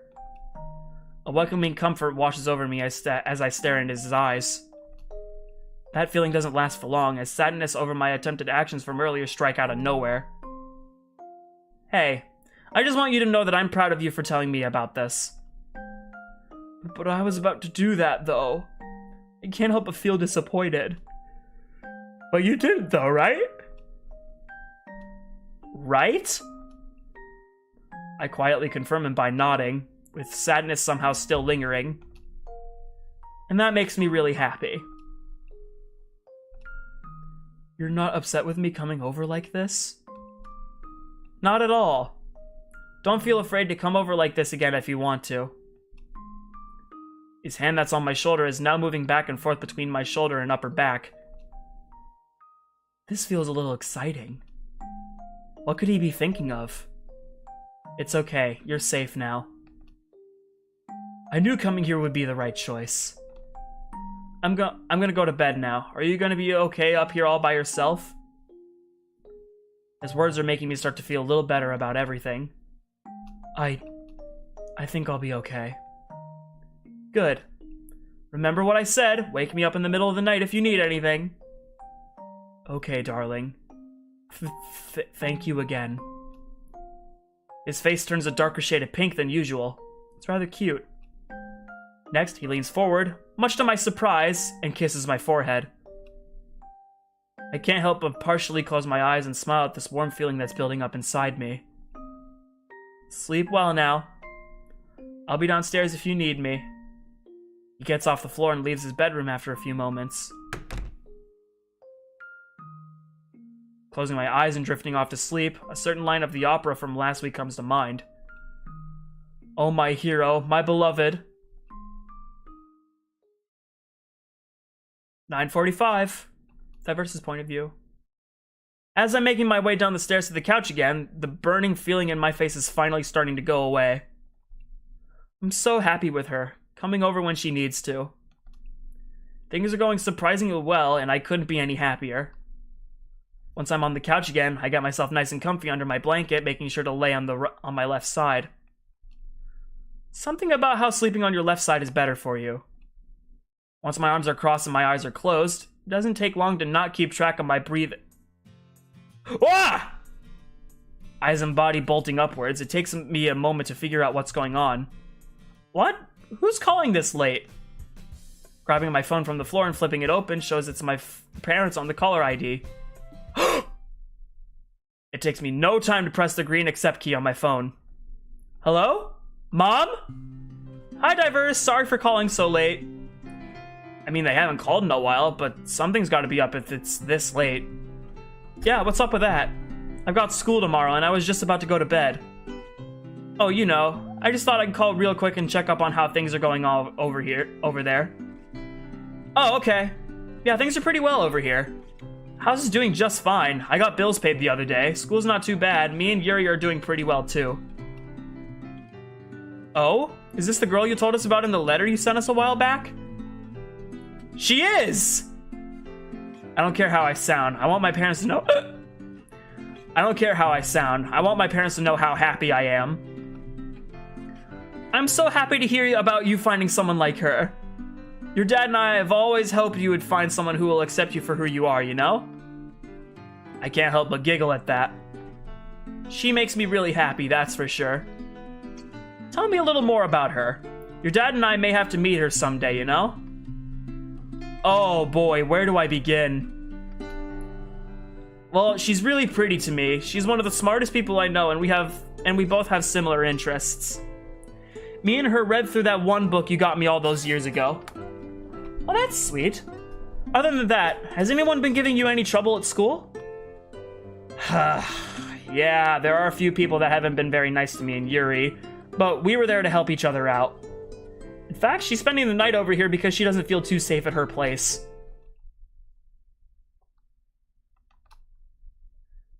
Diverse, what have we told you about having people over while we're gone? Mom, it's for good reason, I promise. We've told you not to have anyone over, but yet you're having a girl spend the night at our house. Have you thought about what'll happen if you two do something you'll regret later on? Your dad and I have talked about this with you many times, you know. I can't think of anything to say back. Feels like I'm getting nowhere. Diverse, she needs to go home. What? No! You heard me. I said she's not safe there. What do you mean she's not safe? Isn't she living with her parents? No, I can't tell them about that. Gah, why did I have to get myself tangled up in this mess? I mean, no, I don't know what's the deal with them, why they're not there. Why can't you just trust me on something like this for once? Look, Mom, you raised me to care about people. You and Dad did a great job teaching me right and wrong. I'm not a kid anymore. I know what I'm doing because you and Dad raised me so well. I paused for a moment, taking a deep breath.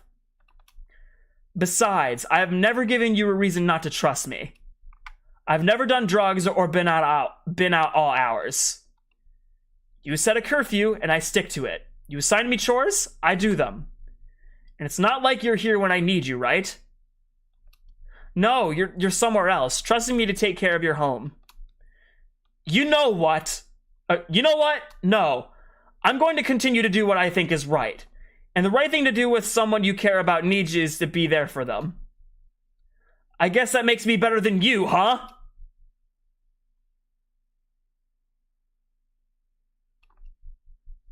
Oh no, that all just came out. Mom, I'm sorry, I didn't mean that. Don't call me again unless it's important.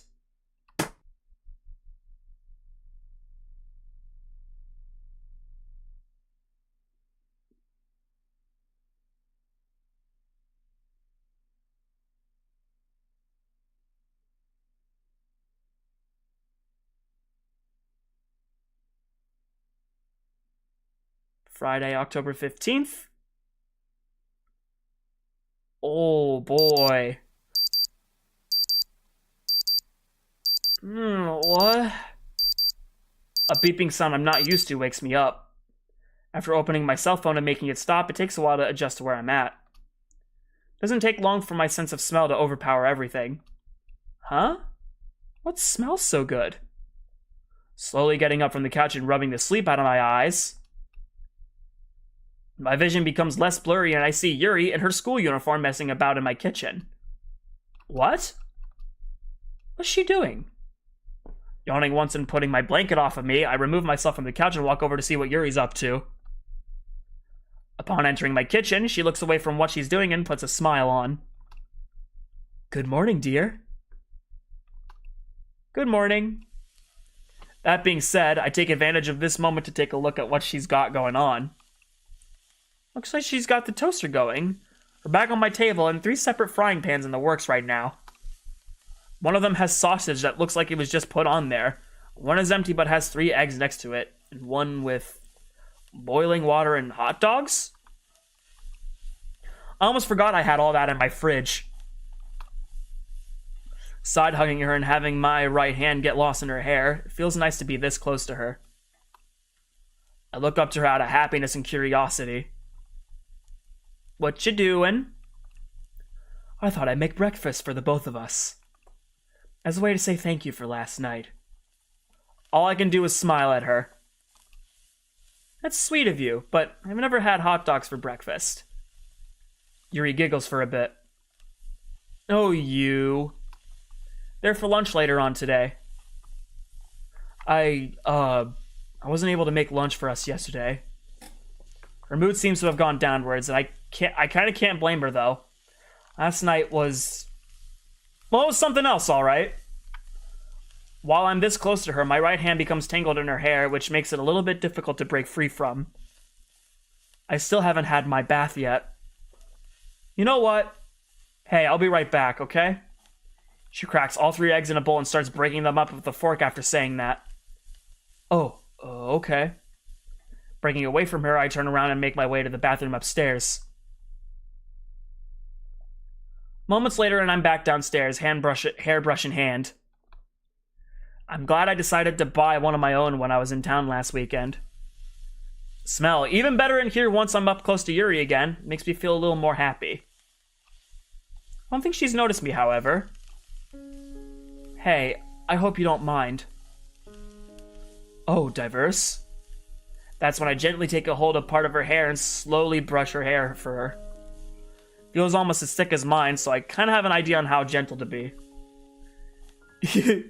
It tickles a little bit. What's this for, Diverse? Well, I thought of a way to say thanks for making breakfast for me.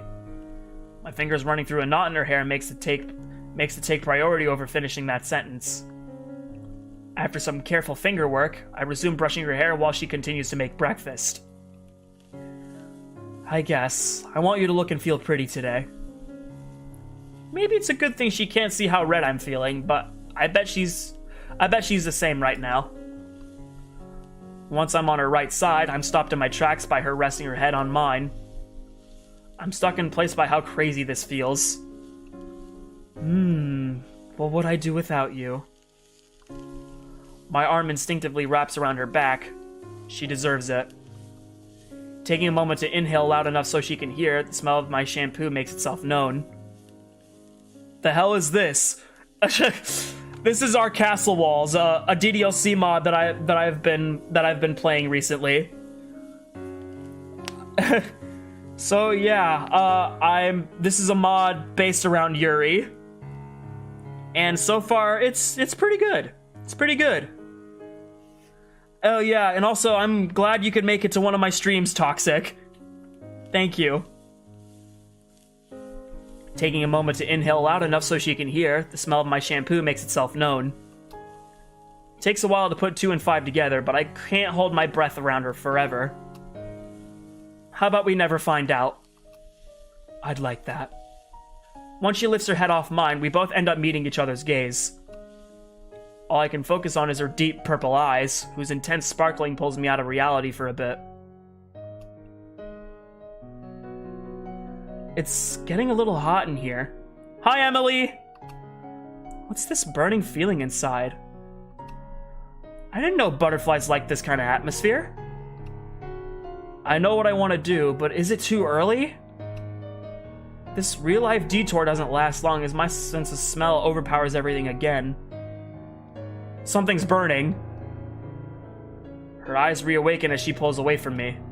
We both look down to see some sausage is extra well done. Oh, thanks, Diverse.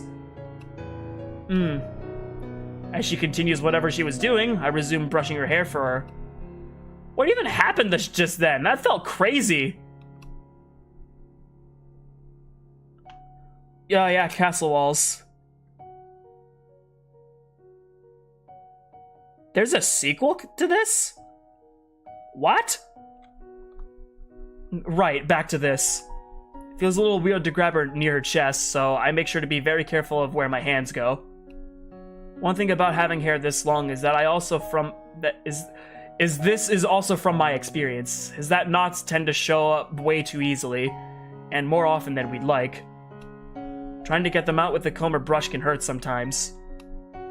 That's why I'm going by the golden rule for her hair, and carefully untangling each one by hand that I find. It doesn't take long for all her hair to feel nice and perfect. As if by chance, the toast pops up from the toaster as soon as I'm done. I'll get that for you. Oh, thanks. Quickly grabbing a plate and somehow not burning my fingers by placing the toast on it, I bring it over my table as Yuri finishes up everything. She follows suit behind me with 2 other plates in her bag. Once everything's in place on the table and we're both sat down, something comes to mind. No plates again, I'm guessing? Well, you said this is alright. Yeah, I did. Elbow on table, I place my chin in my hand in a playful manner, trying to sound annoyed. I guess I better get used to this. Yuri giggles in response, to which I do as well. Castle Wall's after story. Okay. Episodic series that is apparently almost finished, but real life is getting in the way. Yeah. Zara actually came to one of my streams once. He never really mentioned anything about after story. Fire Nova was in here earlier. He said he's a part of the script writing for that mod. Is this true? Afterwards, she pulls out her chopstick sets and hands me what I guess is mine. I don't know. They're the same kind of plastic and same color. Oh well, doesn't bother me too much. With hers in hand, she grabs some scrambled eggs and starts eating away. I, on the other hand, grab toast, sausage, eggs, and make an impromptu sandwich. Oh yeah, sausage sandwich time! Taking a bite, I genuinely smile and close my eyes at how good everything tastes. After a moment, my vision refocuses itself as I see Yuri staring somewhat intently at me. The nervousness is now real. You don't always eat like that, do you? Okay, I thought she was angry or something. I place my free hand in front of my mouth so I'm able to talk without grossing her out. But only when I'm in a good mood.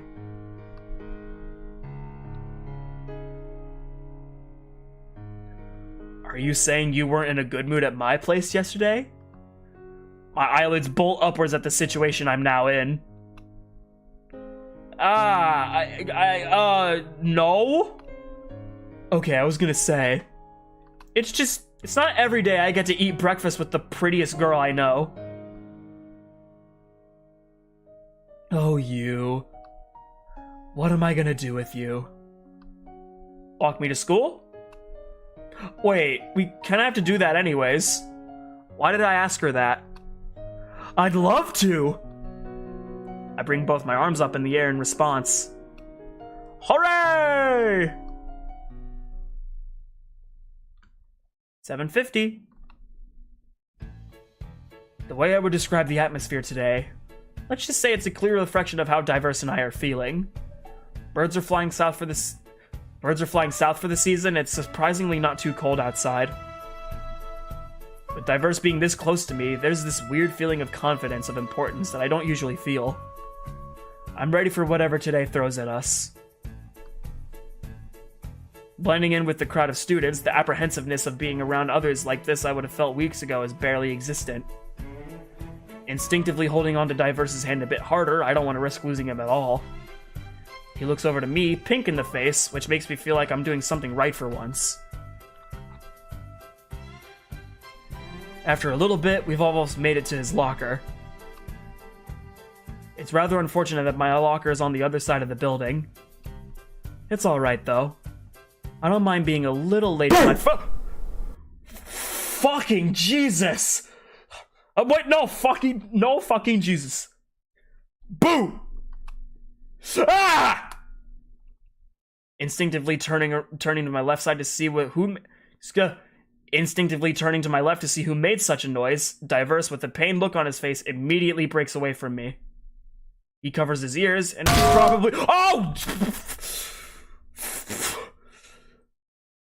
He covers his ears and, probably without thinking, runs with notable force into the closet locker to his left. After recovering from the assault on my ears, my happiness has quickly turned into concern and anger at the sight of Diverse, now with his head down on the ground. Turning around to see who did this to us shows one of Wallace's friends that Diverse pointed out during the festival. Kyle. Gotta love picking on the slow kid. No! Nobody hurts my baby like this! Not my hero!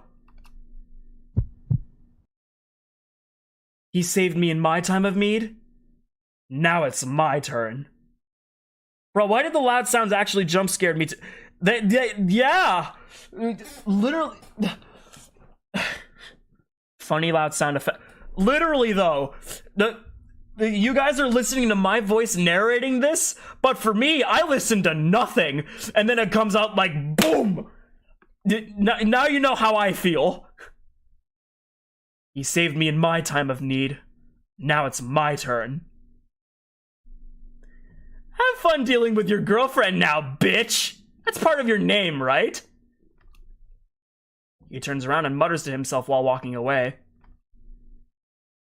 Fucking handicapped vagina scab.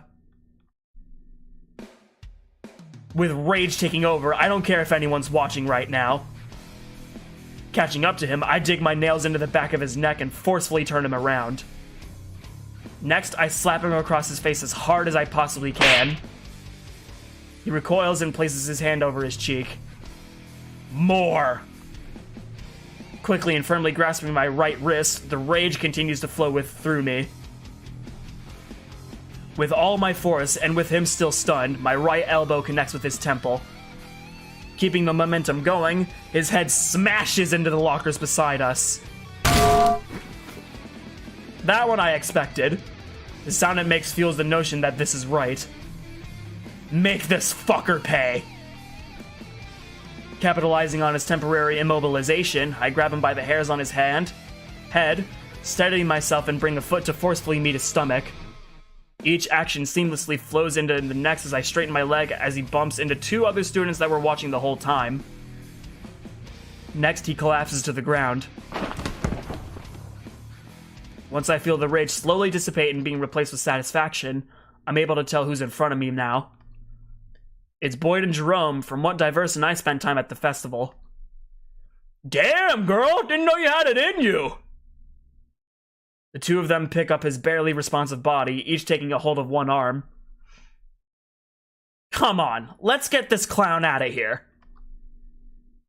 While they're dragging that worthless human being away, I take this moment to take a deep breath.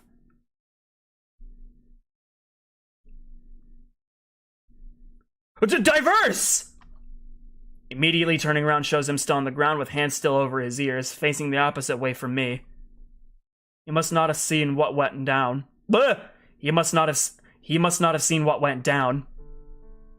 Once I kneel down to his level, I place my hand on his shoulder. I can feel him lighten up a bit as he brings his arms down. Hey, it's okay now. Please tell me you're alright. Upon hearing my voice, he lifts his head up, turns around to face me. With him immediately hugging me, he rests his hand on my shoulder. Head on my shoulder. I constantly get those two words mixed up. It feels right to do the same and rub his back for comfort. Any worries about eyes on us are irrelevant now. I can't help but feel like his guardian, standing strong after all that's just happened. This is just like our poems we wrote for the festival. No, please don't. Don't cry. I'm right here. Can we just stay like this for a while? His words warm my heart even more. Of course, darling. Now it's his point of view. In about 5 minutes, I'm gonna have to end the stream. Actually, wait, never mind. I thought there was gonna be a scene that was gonna show him comforting him. Wait, why am I going through different save states if we're not going through the same if we're not going through like the choices and everything? Why am I saving after every different one? Anyway, I believe this is gonna be where I'm gonna stop for today.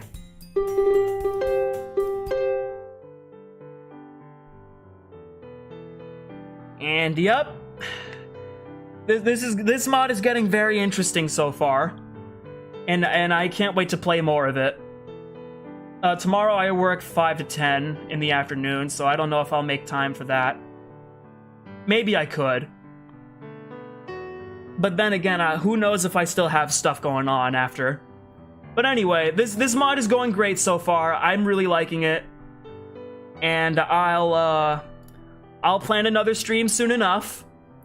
And I'll see you guys in the next one. Bye-bye!